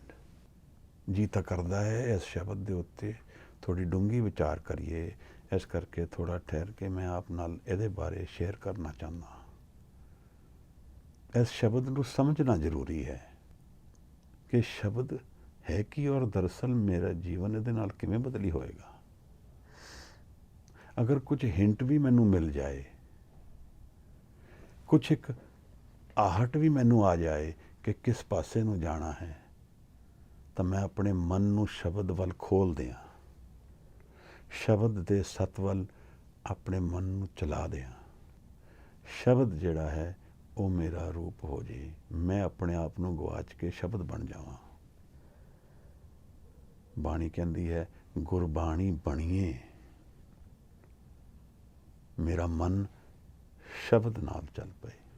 ਫਿਰ spiritual ਦੀ, ਐਸੋਟਰਿਜ਼ਮ ਦੀ, ਮੈਟਾਫਿਜ਼ੀਕਲ ਹੋਰ ਬੜੀਆਂ ਡਾਇਮੈਂਸ਼ਨਸ ਹਨ, but ਉਹਦੇ ਵਿੱਚ confusion ਵੱਧਦਾ ਜਾਏਗਾ। ਅਗਰ basic fundamental thought ਪਕੜ ਲਈ ਮੈਂ ਕਿ ਮੈਂ ਸ਼ਬਦ ਨੂੰ ਕਮਾਣਾ ਹੈ, ਤਾਂ ਇਟਰਨਲ ਡਾਇਰੈਕਸ਼ਨਸ ਖੁੱਲ੍ਹ ਜਾਣਗੀਆਂ। ਇੱਕ ਚੀਜ਼ ਨੂੰ ਪਕੜਨ ਨਾਲ ਮੈਂ ਸਾਰੀ ਸ੍ਰਿਸ਼ਟੀ ਨਾਲ ਜੁੜ ਜਾਵਾਂਗਾ। ਮੈਨੂੰ ਲੱਗਦਾ ਹੈ ਕਿ ਇਹਨਾਂ ਬਾਣੀਆਂ ਨੂੰ ਵਿਚਾਰਦੇ ਹੋਏ ਅਗਰ ਇਸ ਗੱਲ ਨੂੰ ਮੈਂ ਸਮਝ ਲਿਆ, and if I make Shabad a part of my life, then Guru Nanak has entered my heart. Then I have started walking towards Guru Nanak. Then I am no longer alone. Then I am no longer helpless. Then I am no longer desolate and sad,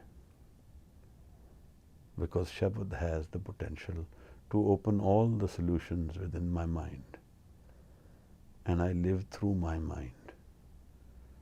All the life experiences are revealed in the mind, and when the mind is awakened, then all the solutions change when they enter the mind. What seems like death becomes eternal life. What seems like a departure from happiness is complete happiness. What seems like isolation is abundance. So, the value system is different. शब्द befriend करना है ਅਸੀਂ। ਕਿਵੇਂ ਕਰਾਂਗੇ, ਇਹਦੀ ਵਿਚਾਰ ਵੀ ਕਰਾਂਗੇ ਅੱਗੇ। ਖੱਪੜ ਨੂੰ ਸਾਹਿਬ ਨੇ ਐਡਰੈਸ ਕਰਕੇ ਯੋਗੀਆਂ ਨੂੰ ਕਿਹਾ ਕਿ ਇਹਨੂੰ ਮੁੱਦਾ ਮਾਰ ਦੇ। ਜੀਵਨ ਦੀ ਡਾਇਰੈਕਸ਼ਨ ਬਦਲ ਗਈ ਹੈ। ਮੈਂ ਹੁਣ ਭਿਖਮੰਗਾ ਬਣ ਕੇ, ਮੰਗਤਾ ਬਣ ਕੇ ਨਹੀਂ ਜਾ ਰਿਹਾ। ਖਾਣਾ ਤਾਂ ਮੈਂ ਵੀ ਖਾ ਰਿਹਾ ਹਾਂ, ਮਿਲ ਤਾਂ ਮੈਨੂੰ ਵੀ ਰਿਹਾ ਹੈ, ਮਿਲ ਉਸ ਨੂੰ ਵੀ ਰਿਹਾ ਹੈ, ਪਰ ਮੈਂ ਆਪਣਾ ਕਮਾ ਕੇ ਖਾ ਰਿਹਾ ਹਾਂ ਔਰ ਵੰਡ ਕੇ ਖਾ ਰਿਹਾ ਹਾਂ। ਉਹ ਮੰਗ ਕੇ ਖਾ ਰਿਹਾ ਹੈ, ਖਾ ਤਾਂ ਉਹ ਵੀ ਰਿਹਾ ਹੈ, ਪਰ ਉਹਦੇ ਮੰਗਣ ਵਿੱਚ ਐਕਸੈਪਟੈਂਸ ਨਹੀਂ ਹੈ। ਉਹ ਦੂਸਰੇ ਤੇ ਡਿਪੈਂਡ ਹੋ ਕੇ ਖਾ ਰਿਹਾ ਹੈ। ਉਹ ਇਹ ਜਾਣ ਕੇ ਖਾ ਰਿਹਾ ਹੈ ਕਿ ਮੈਨੂੰ ਦੂਸਰਾ ਦੇਗਾ, ਕੋਈ ਹੋਰ ਉਹਦੇ ਐਲੀਮੈਂਟ ਜੀਵਨ ਵਿੱਚ ਹੈ। ਮੈਂ ਜਿਸ ਤਰ੍ਹਾਂ ਖਾ ਰਿਹਾ ਹਾਂ, ਵੰਡ ਕੇ ਖਾ ਰਿਹਾ ਹਾਂ। ਮੈਂ ਜਿਸ ਤਰ੍ਹਾਂ ਖਾ ਰਿਹਾ ਹਾਂ, ਆਪਣੇ ਮਨ ਨੂੰ ਸੰਤੋਖ ਵਿੱਚ ਰੱਖ ਕੇ ਖਾ ਰਿਹਾ ਹਾਂ। ਅਗਰ ਮੈਂ ਸਿੱਖੀ ਨਾਲ ਜੁੜਨ ਦਾ ਯਤਨ ਕਰ ਰਿਹਾ ਹਾਂ ਤਾਂ, ਕਿਉਂਕਿ 3 ਵਰਡਸ ਇਸ ਪੌੜੀ ਵਿੱਚ ਸਾਹਿਬ ਨੇ ਬੜੇ ਪ੍ਰੇਮ ਨਾਲ ਪ੍ਰਗਟ ਕੀਤੇ ਹਨ, ਸਤ, ਸੰਤੋਖ ਔਰ ਸੰਜਮ। ਇਹ ਕੰਪੈਨੀਅਨਸ ਹਨ। ਸਤ ਤੋਂ ਇੱਥੇ ਭਾਵ, ਕਿਉਂਕਿ ਸਤ ਦੇ ਵਿੱਚ ਔਕੜ ਹੈ, ਇਹਦਾ ਮਤਲਬ ਹੈ ਦਇਆਲੂ, ਧਿਆਨ, ਆਚਰਨ, ਲਿਵਿੰਗ ਸਟਾਈਲ, ਸੰਤੋਖ, ਇੱਕ ਬੈਲੈਂਸ, ਸੇਸ਼ੀਏਟਿਡ, ਫੁਲਫਿਲਡ, ਨਾਟ ਹੰਟਿੰਗ ਆਊਟਸਾਈਡ। ਉਹੀ ਜੋ ਖੱਪੜ ਵਿੱਚ ਅਸੀਂ ਕਰਦੇ ਹਾਂ। ਖੱਪੜ ਲੈ ਕੇ ਅਸੀਂ ਬਾਹਰ ਲੱਭਦੇ ਹਾਂ, ਪਰ ਉਹ ਤਾਂ ਮੇਰੇ ਅੰਦਰ ਹੀ ਹੈ। ਕਿਸ ਫਾਰਮ ਵਿੱਚ ਹੈ? ਸਤ, ਸੰਤੋਖ ਔਰ ਸੰਜਮ। ਇਹ 4 ਸ਼ਬਦ ਇਸ ਪੌੜੀ ਵਿੱਚ ਬੜੇ ਪੋਟੈਂਟ ਹਨ ਔਰ ਗੁਰਮੁਖ ਜੀਵਨ ਦੇ ਪਿਲਰਸ ਹਨ। ਸਤ, ਸੰਤੋਖ, ਸੰਜਮ ਔਰ ਨਾਮ। ਨਾਮ ਆਧਾਰ ਹੈ, ਨਾਮ ਫਾਊਂਡੇਸ਼ਨ ਸਟੋਨ ਹੈ। ਉਸ ਤੋਂ ਸਤ ਰਿਵੀਲ ਹੋਏਗਾ, ਮਨ ਵਿੱਚ ਸੰਤੋਖ ਆਏਗਾ, ਉਸ ਤੋਂ ਸੰਜਮ ਆ ਜਾਏਗਾ, ਬੈਲੈਂਸ ਆ ਜਾਏਗਾ, ਭਟਕਣੀ ਹਟ ਜਾਏਗੀ। ਇਹੀ ਇਸ਼ੂ ਤਾਂ ਮੈਨੂੰ ਟਰਬਲ ਕਰਦਾ ਹੈ ਕਿ ਮੇਰਾ ਮਨ ਬਾਹਰ ਭਟਕਦਾ ਰਹਿੰਦਾ ਹੈ। ਮੇਰਾ ਮਨ ਬਾਹਰ ਲੱਭਦਾ ਰਹਿੰਦਾ ਹੈ ਉਹਨਾਂ ਚੀਜ਼ਾਂ ਨੂੰ ਜਿਹੜਾ ਦਰਅਸਲ ਜਵਾਬ ਅੰਤਰ ਵਿੱਚ ਹੈ। ਕਿਉਂਕਿ ਸਿਚੁਏਸ਼ਨਸ ਨਹੀਂ ਮੈਟਰ ਕਰਦੀਆਂ। ਸਿਚੁਏਸ਼ਨਸ ਦੇ ਵਿੱਚ ਕੁਐਸਚਨਸ ਛਿਪੇ ਹਨ। ਵਿਛੋੜਾ ਹੋ ਗਿਆ ਕਿਸੇ ਨਾਲ, ਪ੍ਰਸ਼ਨ ਉੱਠਦਾ ਹੈ, ਮਿਲਨ ਔਰ ਵਿਛੋੜਾ ਇੱਕੋ ਚੀਜ਼ ਹੈ। ਜਦੋਂ ਮਿਲਣ ਵਿੱਚ ਖੁਸ਼ ਹੋਇਆ ਮੈਂ, ਤਾਂ ਮੈਂ ਭੁੱਲ ਗਿਆ ਕਿ ਵਿਛੋੜਾ ਵੀ ਆਏਗਾ। ਪ੍ਰਸ਼ਨ ਕੀ ਉੱਠਦਾ ਹੈ ਕਿ ਸਦਾ ਸੁੱਖ ਕਿੱਥੋਂ ਮਿਲੇਗਾ? ਕਿਉਂਕਿ ਮਿਲਣ ਤੋਂ ਸੁੱਖ ਜਿਹੜਾ ਸੀ ਉਹ ਹੁਣ ਵਿਛੋੜੇ ਵਿੱਚ ਬਦਲ ਗਿਆ।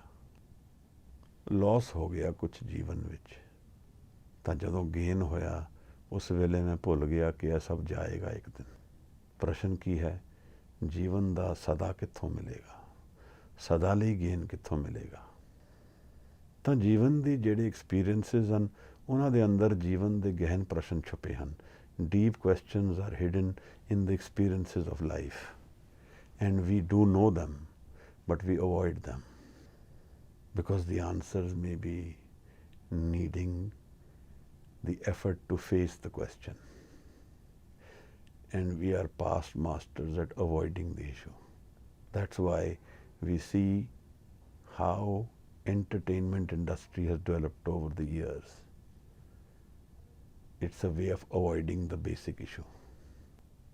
It's one way how I distract myself. So I find new ways of distracting my mind to avoid the questions risen in the experiences of life. ऐसे करके गुरु नानक ने सिख नूं जीवन जीण वास्ते किया है, अवॉइड करन वास्ते नहीं किया।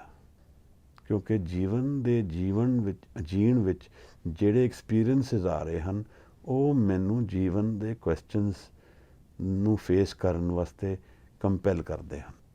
ਪਰ ਅਗਰ ਮੈਂ ਛੱਡ ਕੇ ਚਲਾ ਜਾਂਦਾ ਹਾਂ, ਮੈਂ ਸੋਚਦਾ ਹਾਂ ਕਿ ਪ੍ਰਸ਼ਨ ਨਹੀਂ ਆਉਣਗੇ, ਪ੍ਰਸ਼ਨ ਤਾਂ ਫਿਰ ਵੀ ਆਉਣਗੇ, ਪਰ ਮੇਰਾ ਐਟੀਟਿਊਡ ਬਦਲ ਜਾਏਗਾ। ਮੈਂ ਐਕਸੈਪਟੈਂਸ ਵਿੱਚ ਹੁਣ ਨਹੀਂ ਜੀ ਰਿਹਾ। ਯੋਗੀਆਂ ਤੇ ਕੁਝ ਲੋਕਾਂ ਨੂੰ ਸ਼ਾਇਦ ਸੱਤ ਦਾ ਗਿਆਨ ਵੀ ਹੋਇਆ ਹੋਏਗਾ। ਇਸ ਤਰ੍ਹਾਂ ਨਹੀਂ ਕਿਹਾ ਜਾ ਸਕਦਾ ਕਿ ਕੋਈ ਨਹੀਂ ਜਾਣਦਾ ਹੈ, ਪਰ ਉਹਨਾਂ ਨੂੰ ਹੀ ਹੋਇਆ ਹੋਏਗਾ ਜਿਹੜੇ ਯੋਗ ਨੂੰ ਮਨ ਦੀ ਲੈਵਲ ਤੇ ਕਮਾ ਚੁੱਕੇ ਹਨ। ਉਹਨਾਂ ਨੂੰ ਨਹੀਂ ਜਿਹੜੇ ਯੋਗ ਨੂੰ ਕੇਵਲ ਬਾਹਰ ਦੇ ਇੰਸਟਰੂਮੈਂਟਸ ਤੇ ਸੀਮਿਤ ਰੱਖਦੇ ਹਨ। ਗੁਰੂ ਨਾਨਕ ਸਾਹਿਬ ਦਾ ਮੈਸੇਜ ਇਹੀ ਹੈ ਕਿ ਸਪਿਰਿਚੁਅਲਿਟੀ ਜਿਹੜੀ ਹੈ ਉਹ ਅੰਤਰ ਮਨ ਵਿੱਚ ਕਮਾਈ ਜਾਂਦੀ ਹੈ। ਉਹ ਸਿਰਫ ਸਿੰਬੋਲਿਕ ਨਹੀਂ ਹੈ। ਸਿੰਬਲਸ ਦਾ ਮੀਨਿੰਗ ਹੋਏਗਾ, ਬਟ ਅਗਰ ਮੈਂ ਸਿੰਬਲਸ ਤੱਕ ਸੀਮਿਤ ਰਹਿ ਜਾਂਦਾ ਹਾਂ ਔਰ ਮਨ ਦੀ ਲੈਵਲ ਵਿੱਚ ਧਰਮ ਨਹੀਂ ਕਮਾਉਂਦਾ ਹਾਂ ਜਾਂ ਧਰਮ ਨੂੰ ਨਹੀਂ ਜਾਣਦਾ ਹਾਂ, ਤਾਂ ਫਿਰ ਉਹ ਸਿੰਬਲਸ ਮੀਨਿੰਗ ਜ਼ਿਆਦਾ ਨਹੀਂ ਰੱਖਦੇ। ਇਸ ਕਰਕੇ ਹਜੂਰ ਯੋਗ ਮਤ ਦੇ ਸਿੰਬਲਸ ਇਸ ਤਰ੍ਹਾਂ ਨਾ ਸਮਝੀਏ ਕਿ ਯੋਗ ਮਤ ਮੇਰੇ ਜੀਵਨ ਦੇ ਵਿੱਚ ਵੀ ਇਹੀ ਐਟੀਟਿਊਡਸ ਹਨ। ਮੈਂ ਸਿੰਬਲਸ ਨੂੰ ਜ਼ਿਆਦਾ ਇੰਪੋਰਟੈਂਸ ਦਿੰਦਾ ਹਾਂ, ਮਨ ਦੀ ਲੈਵਲ ਤੇ ਸੱਤ ਨੂੰ ਨਹੀਂ ਕਮਾਉਂਦਾ, ਤਾਂ ਫਿਰ ਉਹ ਸਿੰਬਲ ਇੱਕ ਵਿਘਨ ਬਣ ਕੇ ਰਹਿ ਜਾਂਦਾ ਹੈ, ਇੱਕ ਆਬਸਟਰਕਸ਼ਨ ਬਣ ਕੇ ਰਹਿ ਜਾਂਦਾ ਹੈ, ਨਾਟ ਅ ਸੋਲਿਊਸ਼ਨ। ਮਨ ਦੀ ਲੈਵਲ ਤੇ ਉਸ ਸਿੰਬਲ ਦਾ ਕੀ ਮੀਨਿੰਗ ਹੈ, ਅਪਰੋਚ ਆਫ ਲਾਈਫ ਮਨ ਦੀ ਲੈਵਲ ਤੇ ਕੀ ਹੈ, ਇਹ ਗੁਰੂ ਸਾਹਿਬ ਰਿਵੀਲ ਕਰ ਰਹੇ ਹਨ। And that's the issue here ਕਿ ਯੋਗੀ ਇਹ ਸਮਝਦਾ ਹੈ ਜਾਂ ਮੈਂ ਇਹ ਸਮਝਦਾ ਹਾਂ ਕਿ ਖੱਪੜ ਲੈ ਕੇ ਦੁਨੀਆ ਵਿੱਚ ਨਿਕਲ ਜਾਵਾਂਗਾ, ਸਭ ਕੁਝ ਮਿਲ ਜਾਏਗਾ। ਨਹੀਂ ਮਿਲੇਗਾ, ਡਿਸਅਪੁਆਇੰਟਮੈਂਟ ਮਿਲੇਗੀ। ਔਰ ਗੁਰੂ ਸਾਹਿਬ ਉਸ ਨੂੰ ਰਿਵੀਲ ਕਰ ਰਹੇ ਹਨ ਕਿ ਜੀਵਨ ਦਾ ਐਟੀਟਿਊਡ ਇਹਨੂੰ ਮੁੱਦਾ ਮਾਰ ਦੇ। ਇਹ ਜਿਹੜਾ ਖੱਪੜ ਲੈ ਕੇ ਮੈਂ ਔਰ ਤੁਸੀਂ ਨਿਕਲੇ ਹੋਏ ਹਾਂ, ਇਹਨੂੰ ਮੁੱਦਾ ਮਾਰ ਦੇ। ਇੱਥੇ ਸੋਲਿਊਸ਼ਨਸ ਨਹੀਂ ਹਨ ਜਿੱਥੇ ਅਸੀਂ ਲੱਭ ਰਹੇ ਹਾਂ।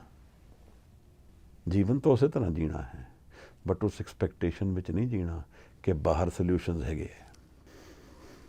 ਜਿਹੜੀ ਅਗਲੀ ਲਾਈਨ ਹੈ ਉਹ ਥੋੜ੍ਹੀ ਡੀਪ ਹੈ, ਐਸੇ ਕਰਕੇ ਇਸ ਪੌੜੀ ਨਾਲ ਥੋੜ੍ਹਾ ਪਿਆਰ ਜਿਹਾ ਹੋ ਜਾਂਦਾ ਹੈ। ਜਦੋਂ ਗੁਰੂ ਥੋੜ੍ਹੇ ਸ਼ਬਦਾਂ ਵਿੱਚ ਬਹੁਤ ਕੁਝ ਕਹਿ ਜਾਂਦੇ ਹਨ ਤਾਂ ਉੱਥੇ ਜੀ ਕਰਦਾ ਹੈ ਕਿ ਰੁਕ ਜਾਈਏ। ਕਈ ਵਾਰ ਇੱਕ ਅੰਤਰ ਦਾ ਪ੍ਰੇਮ ਵੀ ਜਗਦਾ ਹੈ, ਜਿਹੜਾ ਸਾਨੂੰ ਸਾਡਾ ਥੰਮ ਬਣ ਕੇ ਨਾਲ ਚੱਲਦਾ ਹੈ ਕਿ ਕਾਹਦੇ ਵਾਸਤੇ ਇੱਥੇ ਆਏ ਹਾਂ। ਗੁਰੂ ਨੂੰ ਜਾਣਨ ਲਈ ਤੇ ਆਏ ਹਾਂ। ਹੋਰ ਅਸੀਂ ਸਭ ਕੁਝ ਕਮਾ ਲਿਆ, ਗੁਰੂ ਦੀ ਨੇੜਤਾ ਨਾ ਕਮਾਈ। ਗੁਰੂ ਨਾਨਕ ਨੂੰ ਨਹੀਂ ਜਾਣਿਆ, ਗੁਰੂ ਗੋਬਿੰਦ ਸਿੰਘ ਸਾਹਿਬ ਸੱਚੇ ਪਾਤਸ਼ਾਹ ਨੂੰ ਜਾਗਦੀ ਜੋਤ ਨਾ ਸਮਝ ਕੇ ਦੇਖਿਆ, ਤਾਂ ਕੀ ਜਾਣਿਆ ਯਾਰ। ਇੱਥੇ ਆ ਕੇ ਕੁਛ ਵੀ ਨਹੀਂ ਜਾਣਿਆ। ਇਹ ਜਾਣ ਲਿਆ ਕਿ ਗੁਰੂ ਹਾਜ਼ਰ ਹੈ, ਗੁਰੂ ਹਰ ਜਗ੍ਹਾ ਹੈ, ਤਾਂ ਗੁਰੂ ਦਾ ਪ੍ਰੇਮ ਮਿਲ ਜਾਏਗਾ। ਇਸ ਪ੍ਰੇਮ ਲਈ ਤੇ ਅਸੀਂ ਸਾਰੇ ਅਧੂਰੇ ਹਾਂ। ਸੱਚ ਸਮਝਣਾ, ਐਸੇ ਪ੍ਰੇਮ ਨੂੰ ਤਾਂ ਅਸੀਂ ਜਗ੍ਹਾ ਜਗ੍ਹਾ ਲੱਭਦੇ ਫਿਰਦੇ ਹਾਂ ਔਰ ਭਟਕਦੇ ਹਾਂ ਇਹਦੇ ਲਈ, ਔਰ ਧੋਖੇ ਖਾਂਦੇ ਹਾਂ। ਇਹ ਪ੍ਰੇਮ ਗੁਰੂ ਗੋਬਿੰਦ ਸਿੰਘ ਸਾਹਿਬ ਦੇ ਚਰਨਾਂ 'ਚ ਹੈ, ਉਹਨਾਂ ਦੀ ਹਜ਼ੂਰੀ 'ਚ ਹੈ। ਔਰ ਉਹ ਕਿੱਥੇ ਹਨ? ਉਹ ਹਰ ਜਗ੍ਹਾ ਹਨ। ਅੱਜ ਨਿਰੰਕਾਰ ਰੂਪ ਵਿੱਚ ਹਾਜ਼ਰ ਹਨ। ਜਦੋਂ ਸਿੱਖ ਦੇ ਧਿਆਨ ਵਿੱਚ ਸਾਕਾਰ ਫਾਰਮ ਵਿੱਚ ਆ ਜਾਂਦੇ ਹਨ, ਜਦੋਂ ਅਸੀਂ ਉਹਨਾਂ ਨੂੰ ਧਿਆਨ 'ਚ ਰੱਖਦੇ ਹਾਂ। ਇਹ ਸਾਡੇ ਧਿਆਨ ਦੀ ਸ਼ਕਤੀ ਵਿੱਚ ਐਬਿਲਿਟੀ ਹੋਣੀ ਚਾਹੀਦੀ ਹੈ, ਸਾਡੇ ਪ੍ਰੇਮ ਦੇ ਵਿੱਚ ਹੋਣੀ ਚਾਹੀਦੀ ਹੈ। ਗੁਰੂ ਤਾਂ ਕਿਧਰੇ ਨਹੀਂ ਗਿਆ ਹੈ, ਪਰ ਕਈ ਵਾਰ ਇਹਦੇ ਲਈ ਸੰਗਤ ਦੀ ਲੋੜ ਪੈਂਦੀ ਹੈ। ਆਪਸੀ ਸਾਂਝ ਨਾਲ ਜਦੋਂ ਧਰਮ ਵਿੱਚ ਉਤਰਦੇ ਹਾਂ ਤਾਂ ਐਕਸਪੀਰੀਐਂਸਿਸ ਕੁਝ ਹੋਰ ਹੋ ਜਾਂਦੇ ਹਨ, ਜਿਵੇਂ ਅਸੀਂ ਹੁਣ ਕਰਦੇ ਹਾਂ।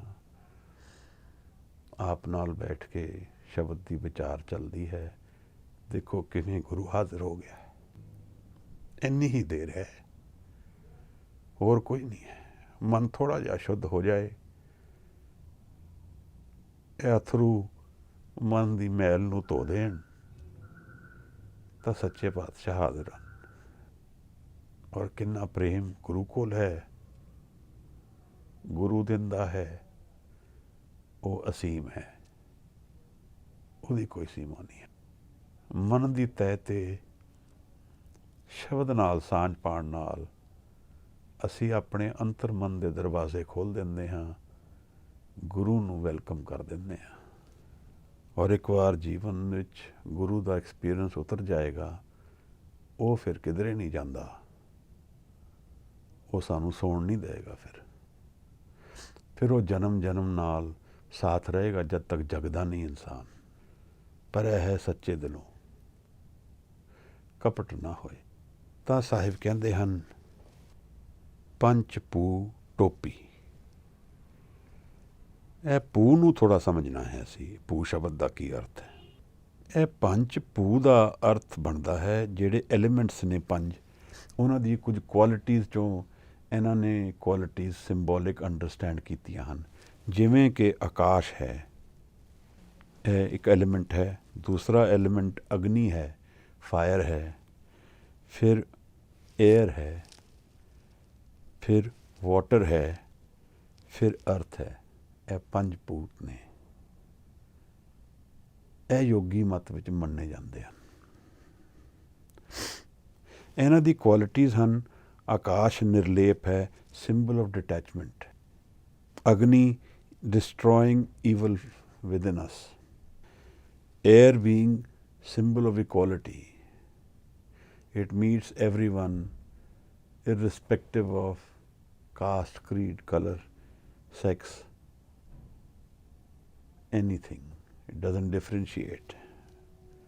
Jal, water, it calms us. It's considered an element which is calming. Or Tarti, that's the forbearance of patience, ਧੀਰਜ। ਤੇ ਇਹ ਜਿਹੜੇ ਪੰਜ ਐਲੀਮੈਂਟਸ ਨੇ, ਡਿਟੈਚਮੈਂਟ, ਡਿਸਟਰੋਇੰਗ, ਆਪਣੇ ਮਨ ਨੂੰ ਸ਼ੁੱਧ ਕਰਨਾ, ਇਸ ਤਰ੍ਹਾਂ ਕਰਾਮ ਹੈ। Acceptance of equality, commonness of water and the ਧੀਰਜ, stability of the earth. These five become the attitudes of my mind. ਤਾਂ ਗੁਰੂ ਨਾਨਕ ਸਾਹਿਬ ਯੋਗੀਆਂ ਨੂੰ ਇਹ ਕਹਿੰਦੇ ਆ ਕਿ ਇਹ ਜਿਹੜੀ ਟੋਪੀ ਅਸੀਂ ਪਾ ਰਹੇ ਹਾਂ, ਜਿਹੜਾ ਬਾਹਰਲਾ ਸਿੰਬਲ ਅਸੀਂ ਟੋਪੀ ਵਿੱਚ ਬਣਾਇਆ ਹੈ, ਅਸੀਂ ਅਗਰ ਪੰਜ ਭੂ ਨੂੰ ਆਪਣੀ ਫੰਡਾਮੈਂਟਲ ਮਨ ਵਿੱਚ ਉਤਾਰ ਲਈਏ, commonness, making the mind cleaner being, ਸ਼ੁੱਧ ਕਰਨਾ, ਨਿਰਮਲ ਕਰਨਾ, ਸਟਲ ਕਰਨਾ, detaching ourselves from that which is irrelevant, the ability to detach at will, equality, calmness and stability. If we make these the fundamental attitudes of our mind, फिर असी टोपी पा ली, फिर physical टोपी का इतना रेलेवेंस नहीं रह जाता। गुरु मन की लैवल ते सारी चीज़ों की एग्जीक्यूशन डिस्कस कर रहे हैं कि in the core of my mind, how does life change? How does spirituality make me more aware of the state of my mind, more aware of the state of creation? So ਜਿਹੜੀ ਹੈ ਯੋਗੀ ਟੋਪੀ ਪਾਉਂਦੇ ਹਨ, ਗੁਰੂ ਸਾਹਿਬ ਕਹਿ ਰਹੇ ਨੇ ਕਿ these qualities of ਪੰਚ ਭੂ, establish them in your mind. That's your ਟੋਪੀ। ਇੱਕ ਤੀਜੀ ਚੀਜ਼ ਹੁਣ ਅਗਲੀ ਲਾਈਨ ਵਿੱਚ, ਜਗੋਟੀ। ਜਗੋਟੀ ਤੋਂ ਭਾਵ ਹੈ ਲੰਗੋਟੀ, ਦ ਲਾਇਨ ਕਲੌਥ ਦੇ ਵੇਅਰ। ਤੋ ਕਾਇਆ ਕੁੜਾਸਨ, ਕਾਇਆ ਕੜਾਸਨ, ਮਨ ਜਗੋਟੀ। ਕੜਾਸਨ is an asan which is made of prickly greens which are full of thorns. So Kadasan has, in yogi form of life, this is the fourth word from the yogi form of life. It has symbolic meaning that it doesn't let you sleep. So Kadasan, an asan which is thorny. So it keeps the animals also at bay. ਸੋ ਕਾਇਆ ਨੂੰ, body ਨੂੰ ਕੜਾਸਨ ਦੇ ਉੱਤੇ ਰੱਖਣਾ, ਕੜੇ ਆਸਨ ਵਿੱਚ ਰੱਖਣਾ, ਸਰੀਰ ਨੂੰ ਅਲਰਟ ਰੱਖਣਾ ਬਾਏ ਸਿਟਿੰਗ ਔਨ ਕੜਾਸਨ, by sitting on thorns. So this is the yogi way. And ਮਨ ਜਗੋਟੀ, ਜਗੋਟੀ is wearing the loin cloth. Guru Sahib ਕਹਿ ਰਹੇ ਕਿ ਮਨ ਦੀ ਲੈਵਲ ਵਿੱਚ ਅਲਰਟਨੈਸ ਰਹਿਣੀ, ਇਹ ਕੜਾ ਆਸਨ ਹੈ ਸਿੱਖ ਦਾ। I am alert to the inner realities of life. I am alert to what is more permanent. I am alert to where the inner joys reside. I am alert to that which is eternal, and that's through my mind. So it's somewhat like this कि ਅਸੀਂ कुछ मिठा खाधा और वो मिठे की आदत हो गई, पर वो मिठा अगर होर मिठे नाल रिप्लेस हो जाएगा तो मैं फिर ज़्यादा मिठा खाना शुरू कर देंगा। मीनिंग अगर एक नशा दूसरे नशे नाल रिप्लेस हो जाएगा तो फिर वो नशे का मीनिंग खत्म हो जाता है। इवें अगर मैनू मन का नशा आना शुरू हो जाए, मन भी एक नशा है। बायो फीडबैक विच अजकल मैसेच्यूसेट्स विच USA च भी काफ़ी रिसर्च कर रहे हैं कि ध्यान दे विच मन च की ब्रेन वेव्स चल रहे हैं। तो उन्होंने स्टडी भी की है काफ़ी कि सेरोटोनिन 3-4 जिहड़ी गुड फील एंजाइम्स ने बॉडी दियां, उस वेले की स्टेट ऑफ माइंड रहिंदी है। तो महाराज ने सानू यह कहा कि असी मन विच अगर अलर्ट हो जाइए, अगर मैं एक नवा सत पा लिया, नवा नशा पा लिया मन का, तो मेरे बाकी जिहड़े नशे ने उतर जाएंगे। दरअसल नशा तो जीवन में कुछ रहेगा, अगर नाम नहीं होएगा तो कुछ होर चीज़ हावी हो जाएगी, होएगी तो होएगी। असी बहुत क्लोजली ऑब्जर्व करना, किसी नू दूसरिਆਂ बारे गिला शिकवा करने का नशा होएगा, जिसनों असी कहते गॉसिप। किसी नू शॉपिंग का नशा होएगा, किसी नू रिलेशनशिप्स का नशा होएगा। नशा तो जीवन में कोई ना कोई होएगा। जदों नाम का नशा जीवन में उतरेगा फिर यह नशे फिक्के लगने शुरू हो जाएंगे। यह बाणी कह रही, मैं नहीं कह रहा, मैनू इन्ना एक्सपीरियंस नहीं है। मैं तो केवल बाणी पढ़ के जो मैनू लगता है कि ठीक है वो आप नाल शेयर करदा। तो मन की तय ते अगर मैनू नशा आ जाए नाम का, तो बाहर दे नशे तो मैं टुट जावांगा। होणगे तो सही हो, पर मेरा उन्हां नाल कोई लिंक नहीं रह जाएगा, मेरी कोई इंडलजेंस नहीं रह जाएगी, मेरी कोई डिपेंडेंस नहीं रह जाएगी उन्हां ते, क्योंकि I have experienced a joy far more intense. This is what it seems. मन विच वधाइयां वज गईयां, सारे शब्द विच परियां गाण आ रहीआं हन। तो जदों मन की यह स्टेट हो गई तो बाहर मुखी फिर किस तरह रह जावांगा मैं। तो साहिब कहते हैं कि मन दे विच अवेकन हो जाना, यह कड़ासन है, यह अलर्ट आसन है। इत्थे कोई थॉर्नी बुशेस बिछा के मैनू बैठने की लोड़ नहीं है। मेरी काया मेरे मन तो कारण अलर्ट हो जाएगी। Transformation happens on the level of the mind. इत्थे मेरे ख्याल लोड़ है शब्द की गल करन दी। मैं अपने परसनल लाइफ एक्सपीरियंस तो शेयर करता हाँ कि जदों असी इत्थे वड्डे होए काफ़ी टाइम जीवन का कन्फ्यूजन विच रहा। मैं लभदा सी कि सिख कौन है। ਜਿਹੜੇ सिख की गल गुरुआं ने की है वो मैनू सोसाइटी तो नहीं दिखते हैं। तो साडे घरां विच जिहड़ा मीटिंग होंदी सी वो सत श्री अकाल दे बेस ते होंदी सी। सिखां दी जिस तरह साडे दिल्ली विच जो व्यवहार है, मैं कुछ 15 या 16 साल दा उम्र दा होना या उहदे आले दुआले जदों सब तो पहली बार मैं जीवन विच गुरु फतेह बुलाई, वाहिगुरू जी का खालसा ਵਾਹਿਗੁਰੂ ਜੀ ਕੀ ਫਤਿਹ। ਮੈਨੂੰ ਇਹ ਲੱਗਿਆ ਜਿਵੇਂ ਕੁਝ ਬਦਲ ਗਿਆ ਅੰਦਰ, ਜਿਵੇਂ ਹਰ ਵਾਰ ਮੈਂ ਕਹਿੰਦਾ ਵਾਂ ਮੇਰੇ ਅੰਦਰ ਕੁਝ ਚੇਂਜ ਹੋ ਜਾਂਦਾ ਹੈ, ਇੱਕ ਇੰਟਰਨਲ ਟਰਾਂਸਫਰਮੇਸ਼ਨ ਜਿਸ ਤਰ੍ਹਾਂ ਹੋ ਜਾਂਦੀ ਹੈ। ਔਰ ਮੈਨੂੰ ਇਹ ਫਤਿਹ ਬੁਲਾਉਣ 'ਚ ਬਹੁਤ ਆਨੰਦ ਆਉਣ ਲੱਗ ਪਿਆ। ਮੈਨੂੰ ਕੁਝ ਕਾਰਨ ਤਾਂ ਸਮਝ ਨਹੀਂ ਆਇਆ, ਪਰ ਇਹ ਜ਼ਰੂਰ ਲੱਗਿਆ ਕਿ ਕੁਝ ਚੇਂਜ ਹੋ ਗਿਆ। ਔਰ ਫਤਿਹ ਤਾਂ ਮੈਂ ਹੀ ਬੁਲਾ ਰਿਹਾ, ਕਿਸੇ ਬਾਹਰ ਨੇ ਮੈਨੂੰ ਕਿਹਾ ਇਹ ਨਹੀਂ, ਮੇਰੇ ਆਪਣੇ ਬੋਲਣ ਵਿੱਚ ਮੇਰੇ ਚੇਂਜ ਆ ਗਿਆ। ਗੁਰੂ ਸਾਹਿਬ ਦੀ ਬਾਣੀ ਵਿੱਚ ਇੱਕ ਬਹੁਤ ਰਿਵੀਲਿੰਗ ਲਾਈਨ ਆਉਂਦੀ ਹੈ, ਜਿਹੜੀ ਮੈਨੂੰ ਲੱਗਦਾ ਇੱਥੇ ਵਿਚਾਰਨ ਦੀ ਲੋੜ ਹੈ। ਪੌੜੀ ਨਦਰ ਕਰੇ ਜੇ ਆਪਣੀ, ਤਾਂ ਨਦਰੀ ਸਤਿਗੁਰ ਪਾਇਆ। ਜੇ ਉਹਦੀ ਨਦਰ ਹੋਏ, ਉਹਦੀ ਕਿਰਪਾ ਹੋਏ। ਮੈਂ ਸ਼ਬਦ ਪ੍ਰੇਮ ਵਰਤਣਾ ਚਾਹੁੰਦਾ, ਬੜਾ ਖੁਸ਼ੀ ਹੁੰਦੀ ਹੈ ਵਰਤ ਕੇ, ਕਿਉਂਕਿ ਪ੍ਰੇਮ ਹੀ ਤਾਂ ਕਰਦਾ ਗੁਰੂ। ਜਦੋਂ ਉਹਦਾ ਪ੍ਰੇਮ ਜਗਦਾ ਹੈ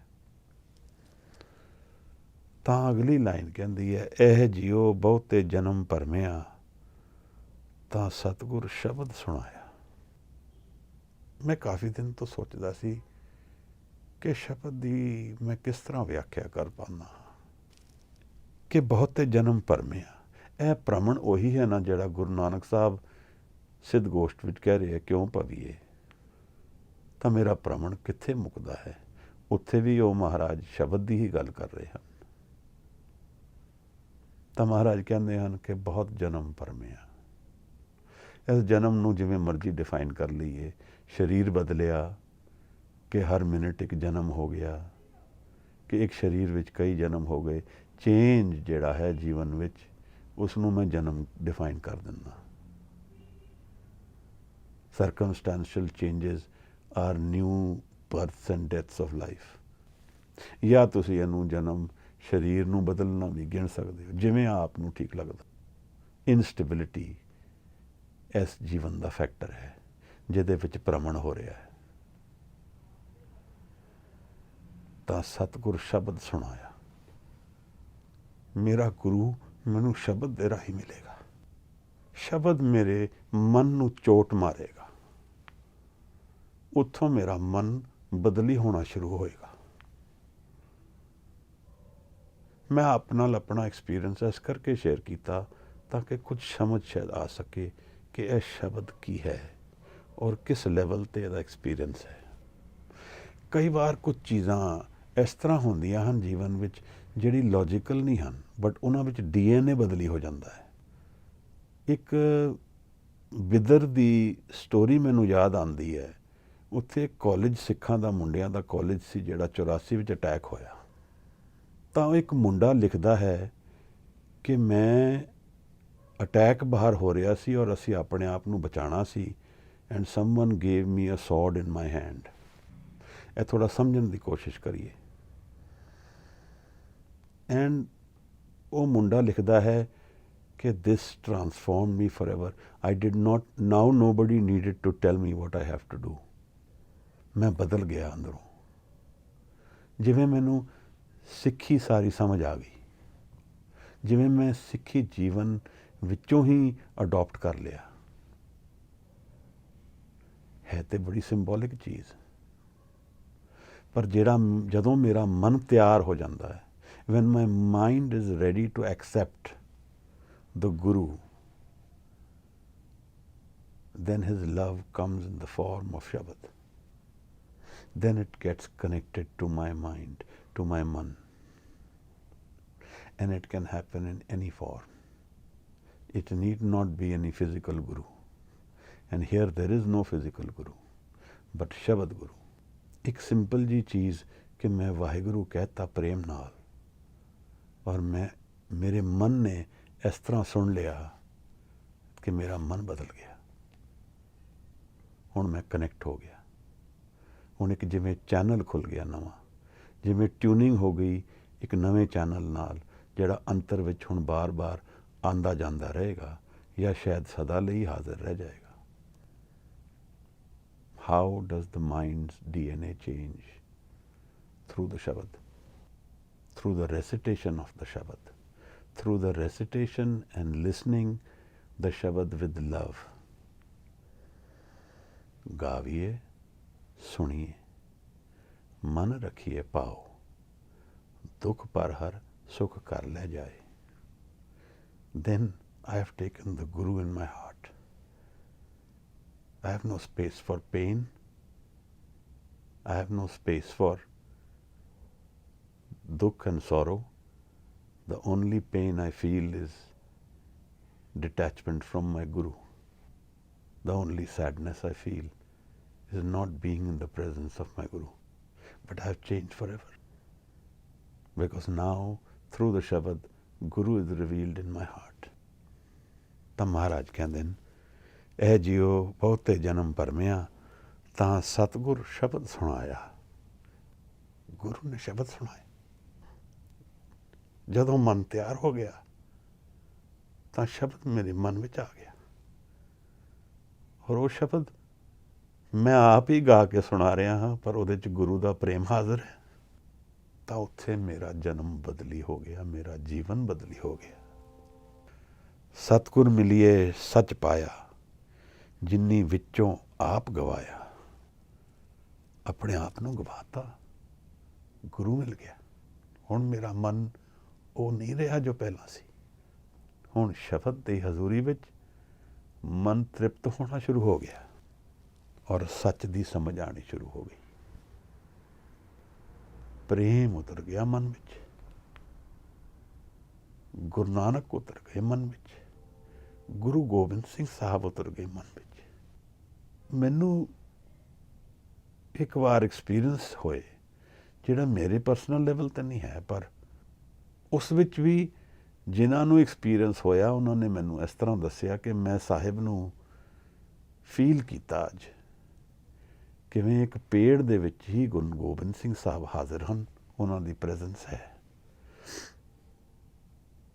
ਇਉਂ ਤਾਂ ਉਹਨਾਂ ਦੇ ਐਕਸਪੀਰੀਅੰਸ ਵਿੱਚ ਅੰਮ੍ਰਿਤ ਵੇਲੇ ਜਦੋਂ 2:30 ਵਜੇ ਦਾ ਕੀਰਤਨ ਔਰ 3 ਵਜੇ ਦਾ ਇਸ਼ਨਾਨ, 2:30 ਵਜੇ ਦਾ ਇਸ਼ਨਾਨ ਔਰ 3 ਵਜੇ ਦਾ ਕੀਰਤਨ ਹੁੰਦਾ ਸੀ, ਤਾਂ ਕਈ ਵਾਰ ਇਲਾਹੀ ਪ੍ਰੈਜ਼ੈਂਸ ਫੀਲ ਹੋ ਜਾਂਦੀ ਸੀ. ਸਮਾਂ ਇਹੋ ਜਿਹਾ ਹੁੰਦਾ.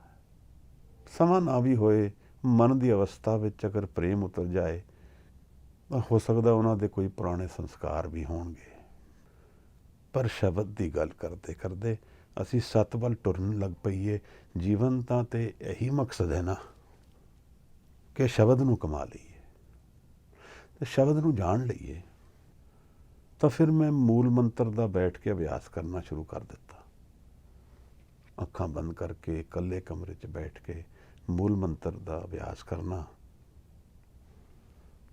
ਗਾਵੀਏ, ਸੁਣੀਏ, ਮਨ ਰੱਖੀਏ ਪਾਓ. ਪ੍ਰੇਮ ਤਾਂ ਮੇਰੇ 'ਚ ਨਹੀਂ ਸੀ, ਪਰ ਗੁਰੂ ਕਈ ਵਾਰ ਜਦੋਂ ਮਨ ਨੂੰ ਤਿਆਰ ਕਰ ਦਿੰਦਾ ਹੈ. ਚੋਟਾਂ ਤਾਂ ਜੀਵਨ ਵਿੱਚ ਕਈ ਆਉਂਦੀਆਂ ਹਨ, ਪਰ ਇਹ ਸਰੀਰ ਜਦ ਤੱਕ ਹੈ ਤਦ ਤੱਕ ਦੁਨੀਆ ਦੀਆਂ ਚੋਟਾਂ ਤਾਂ ਲੱਗ ਸਕਦੀਆਂ ਹਨ. ਪਰ ਉਹਨਾਂ ਤੋਂ ਅਸੀਂ ਕੀ ਸਿੱਖਦੇ ਹਾਂ, ਕਿਸ ਪਾਸੇ ਜਾਂਦੇ ਹਾਂ, ਕਿੱਥੇ ਇਨਵੈਸਟਮੈਂਟ ਕਰਦੇ ਹਾਂ ਐਨਰਜੀ ਦੀ, ਇਹ ਬਹੁਤ ਮੈਟਰ ਕਰਦਾ ਹੈ. ਜੀਵਨ ਬਾਹਰ ਮੁਖੀ ਹੋਏ ਪਰ ਉਹਦਾ ਪ੍ਰੋਸੈਸ ਇੰਟਰਨਲ ਚੱਲਦਾ ਰਹਿੰਦਾ ਹੈ.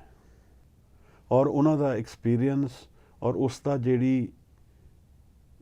ਉਹਦੀ ਜਿਹੜੀ ਰੈਫਰੈਂਸਿਸ ਲੈਣੀਆਂ ਹੈ, ਜਿਹੜੇ ਕਨਕਲੂਜਨਸ ਲੈਣੇ ਹੈ ਜੀਵਨ ਬਾਰੇ, ਉਹ ਮਨ ਦੀ ਤਹਿ 'ਤੇ ਸਮਝ ਆਉਂਦੇ ਹੈ. ਤਾਂ ਸਾਹਿਬ ਸਾਨੂੰ ਕਹਿ ਰਹੇ ਹਨ, ਸ਼ਬਦ ਇਹ ਜਿਉ ਬਹੁਤੇ ਜਨਮ ਭਰਮਿਆ ਤਾਂ ਸਤਿਗੁਰ ਸ਼ਬਦ ਸੁਣਾਇਆ.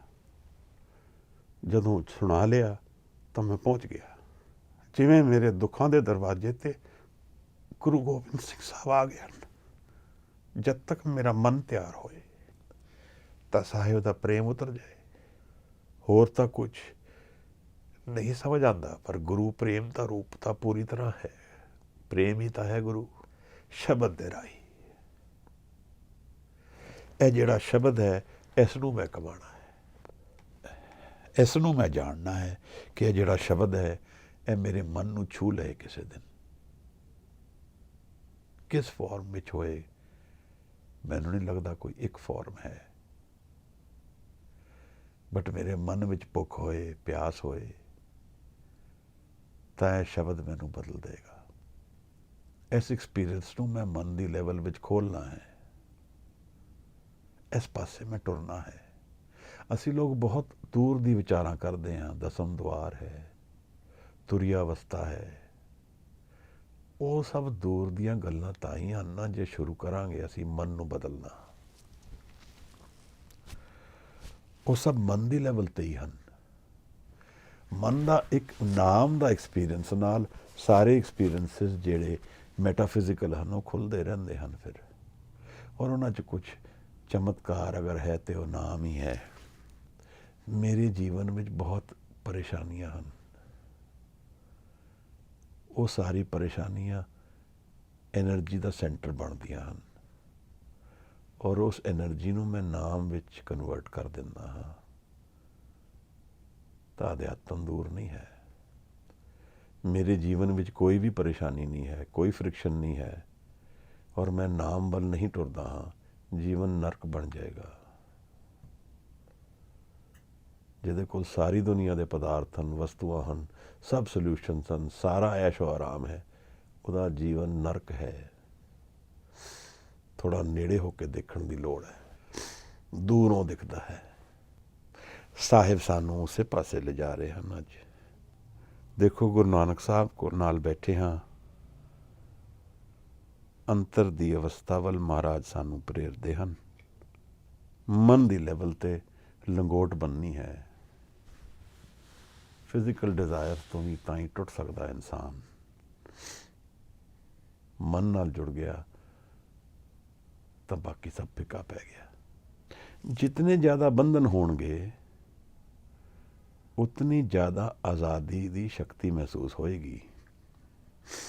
ਆਪ ਸਮਝ ਸਕਦੇ ਹੋ, ਜਿਸ ਨੂੰ ਬੇੜੀਆਂ ਨਾਲ ਬੰਨ੍ਹਿਆ ਗਿਆ, ਜੰਗਲਾਂ ਨਾਲ ਬੰਨ੍ਹਿਆ ਗਿਆ, ਜਿਸ ਦਿਨ ਉਹ ਫ੍ਰੀ ਹੋਏਗਾ, ਜੋ ਉਹ ਫਰੀਡਮ ਮਹਿਸੂਸ ਕਰੇਗਾ ਕੋਈ ਹੋਰ ਨਹੀਂ ਮਹਿਸੂਸ ਕਰ ਸਕਦਾ। ਕਿਉਂਕਿ ਇਹ ਡੁਐਲਿਟੀ ਦਾ ਕੌਨਸੈਪਟ ਹੈ। ਮੈਨੂੰ ਯਾਦ ਹੈ ਸੋਕਰੇਟੀਜ਼ ਦਾ ਡਾਇਲੋਗ ਹੈ ਕ੍ਰੇਟੋ ਨਾਲ। ਰਾਤ ਨੂੰ ਕ੍ਰੇਟੋ ਉਹਦਾ ਦੋਸਤ ਮਿਲਣ ਜਾਂਦਾ ਹੈ ਤੇ ਸੋਕਰੇਟੀਜ਼ ਕਹਿੰਦਾ ਹੈ, ਯਾਰ ਕ੍ਰੇਟੋ ਦੇਖ ਹੈ ਦੁੱਖ ਔਰ ਸੁੱਖ ਕਿਤਨੇ ਨੇੜੇ ਰਹਿੰਦੇ ਹੈ। ਇਹ ਬੇੜੀਆਂ ਮੈਨੂੰ ਇਹਨਾਂ ਨੇ ਪਾਈਆਂ ਸੀ ਇੰਨੀਆਂ ਮੋਟੀਆਂ ਪੈਰਾਂ 'ਚ, ਦੁੱਖ ਦਿੰਦੀਆਂ ਰਹੀਆਂ, ਹੁਣ ਇਹਨਾਂ ਨੇ ਕੱਢੀਆਂ ਤੇ ਕਿੰਨਾ ਸੁੱਖ ਆ ਰਿਹਾ। ਐਸੇ ਤਰ੍ਹਾਂ ਜੀਵਨ ਵਿੱਚ ਜਿਤਨੇ ਦੁੱਖ ਹੋਣਗੇ ਉਤਨੇ ਆਨੰਦ ਦੀ ਆਜ਼ਾਦੀ ਜ਼ਿਆਦਾ ਮਹਿਸੂਸ ਹੋਏਗੀ। ਦੁੱਖਾਂ ਨੂੰ ਹੀ ਆਨੰਦ ਵਿੱਚ ਕਨਵਰਟ ਕਰ ਸਕਦੇ ਹਾਂ ਔਰ ਦੁੱਖ ਹੋਣਗੇ ਤਾਂ ਹੀ ਕਰ ਪਾਵਾਂਗੇ। ਉੱਥੋਂ ਤਾਂ ਸ਼ਕਤੀ ਮਿਲਦੀ ਹੈ, ਉੱਥੋਂ ਤਾਂ ਅੱਗ ਬੱਲੇਗੀ ਮਨ ਦੇ ਅੰਦਰ to find out what is the reason for all this friction. If there is no friction then what will we seek and how? So Maharaj ਕਹਿੰਦੇ ਨੇ ਤਿੰਨ ਚੀਜ਼ਾਂ ਨਾਲ ਹਨ ਸਾਡੇ, ਸਤ, ਸੰਤੋਖ, ਸੰਜਮ ਹੈ ਨਾਲ। ਦੇਖੋ ਜਿਵੇਂ ਆਪਣੇ ਸਿੱਖ ਨੂੰ ਗੁਰੂ ਸਮਝਾ ਰਿਹਾ ਹੋਏ, ਕੱਲਾ ਨਹੀਂ ਹੈ ਭਾਈ, ਬੀਬਾ ਤੁਸੀਂ ਇਕੱਲੇ ਨਹੀਂ ਹੋ, ਤੁਹਾਡੇ ਨਾਲ ਸਤ ਹੈ, ਸਤ ਦਾ ਆਚਾਰ ਹੈ, ਸੰਤੋਖ ਹੈ, ਬੈਲੈਂਸ ਹੈ, ਇਨਰ ਸੇਸ਼ੀਏਸ਼ਨ ਹੈ, ਅੰਦਰ ਦੀ ਖੁਸ਼ੀ ਹੈ, ਇੱਕ ਖੇੜਾ ਹੈ ਔਰ ਉਸ ਕਰਕੇ ਸੰਜਮ ਵੀ ਹੈ, ਬੈਲੈਂਸ, ਐਬਸੋਲੂਸ਼ਨ ਹੈ। ਕਾਰਨ ਕੀ ਹੈ ਇਹਨਾਂ ਸਭ ਦਾ? ਨਾਨਕ ਗੁਰਮੁਖ ਨਾਮ ਸਮਾਲ। ਇੱਥੇ ਜੀ ਕਰਦਾ ਹੈ ਕਿ ਗੁਰੂ ਅੱਗੇ ਮੱਥਾ ਟੇਕ ਕੇ ਮੰਗੀਏ ਨਾਮ, ਮਹਾਰਾਜ ਨਾਮ ਬਖਸ਼ੋ ਸਾਨੂੰ। ਇਹੀ ਗੁਰੂ ਸਾਹਿਬ ਸਾਨੂੰ ਆਦੇਸ਼ ਕਰ ਰਹੇ ਹਨ। ਗੁਰਮੁਖ ਬਣਨਾ ਹੈ, ਗੁਰੂ ਵੱਲ ਮੁਖ ਕਰਨਾ ਹੈ, ਗੁਰੂ ਨੂੰ ਜਾਣਨਾ ਹੈ, ਗੁਰੂ ਦੇ ਦਰਵਾਜ਼ੇ ਨੂੰ ਦੇਖਣਾ ਹੈ, ਗੁਰੂ ਦੇ ਦਰਵਾਜ਼ੇ ਨੂੰ ਖਟਖਟਾਣਾ ਹੈ। ਨਾਨਕ ਗੁਰਮੁਖ ਨਾਮ ਸੰਭਾਲ। ਨਾਮ ਨੂੰ ਸੰਭਾਲੀਏ, ਸ਼ਬਦ ਨੂੰ ਸੰਭਾਲੀਏ। ਗੁਰੂ ਕਦੇ ਵੀ ਦੂਰ ਨਹੀਂ ਹੋਏਗਾ, ਗੁਰੂ ਕਦੇ ਦੂਰ ਹੈ ਹੀ ਨਹੀਂ। ਇਸ ਸਾਰੇ ਚੇਂਜਿੰਗ ਵਰਲਡ ਦੇ ਪਿੱਛੇ ਇਹਦੇ ਨਾਲ ਨਾਲ ਇਹਦੇ ਵਿੱਚ ਸਮਾਇਆ ਹੋਇਆ ਇੱਕ ਸੱਤ ਹੈ ਜਿਹੜਾ ਮਨ ਦੇ ਰਸਤੇ ਮੈਨੂੰ ਜੁੜ ਸਕਦਾ ਹੈ। ਬਹੁਤ ਪਿਆਰੀ ਗੁਰੂ ਸਾਹਿਬ ਦੀ ਇਹ ਉਪਦੇਸ਼ ਲੱਗਿਆ ਹੈ। ਮੈਨੂੰ ਲੱਗਿਆ ਇਹ ਪੌੜੀ ਹੀ ਬਹੁਤ ਕਮਾਲ ਦੀ ਹੈ, ਇਸ ਕਰਕੇ ਅੱਜ ਅੱਗੇ ਨਹੀਂ ਜਾਂਦੇ। ਇਸੇ ਦੇ ਧਿਆਨ ਔਰ ਪ੍ਰੈਕਟਿਸ ਵਿੱਚ ਅੱਜ ਦਾ ਦਿਨ ਕੱਢਦੇ ਹਾਂ। ਜੇ ਗੁਰੂ ਨੇ ਆਸੀਸ ਦਿੱਤੀ ਤਾਂ ਕੱਲ ਫਿਰ ਅਗਲੇ ਦੀ ਸ਼ਬਦ ਵਿਚਾਰਾਂਗੇ। ਅੱਜ ਦਾ ਸ਼ਬਦ ਆਪ ਪ੍ਰਮਾਣ ਕਰੋ। ਮਹਾਰਾਜ ਮੇਰੀਆਂ ਗਲਤੀਆਂ ਖਿਮਾ ਕਰਨਾ, ਕੋਈ ਸੁਧਾਰ ਕਰਨਾ ਚਾਹੇ ਜ਼ਰੂਰ ਮੋਸਟ ਵੈਲਕਮ, ਕੋਈ ਕੁਝ ਕਹਿਣਾ ਚਾਹੇ। ਵਾਹਿਗੁਰੂ ਜੀ ਕਾ ਖਾਲਸਾ, ਵਾਹਿਗੁਰੂ ਜੀ ਕੀ ਫਤਿਹ।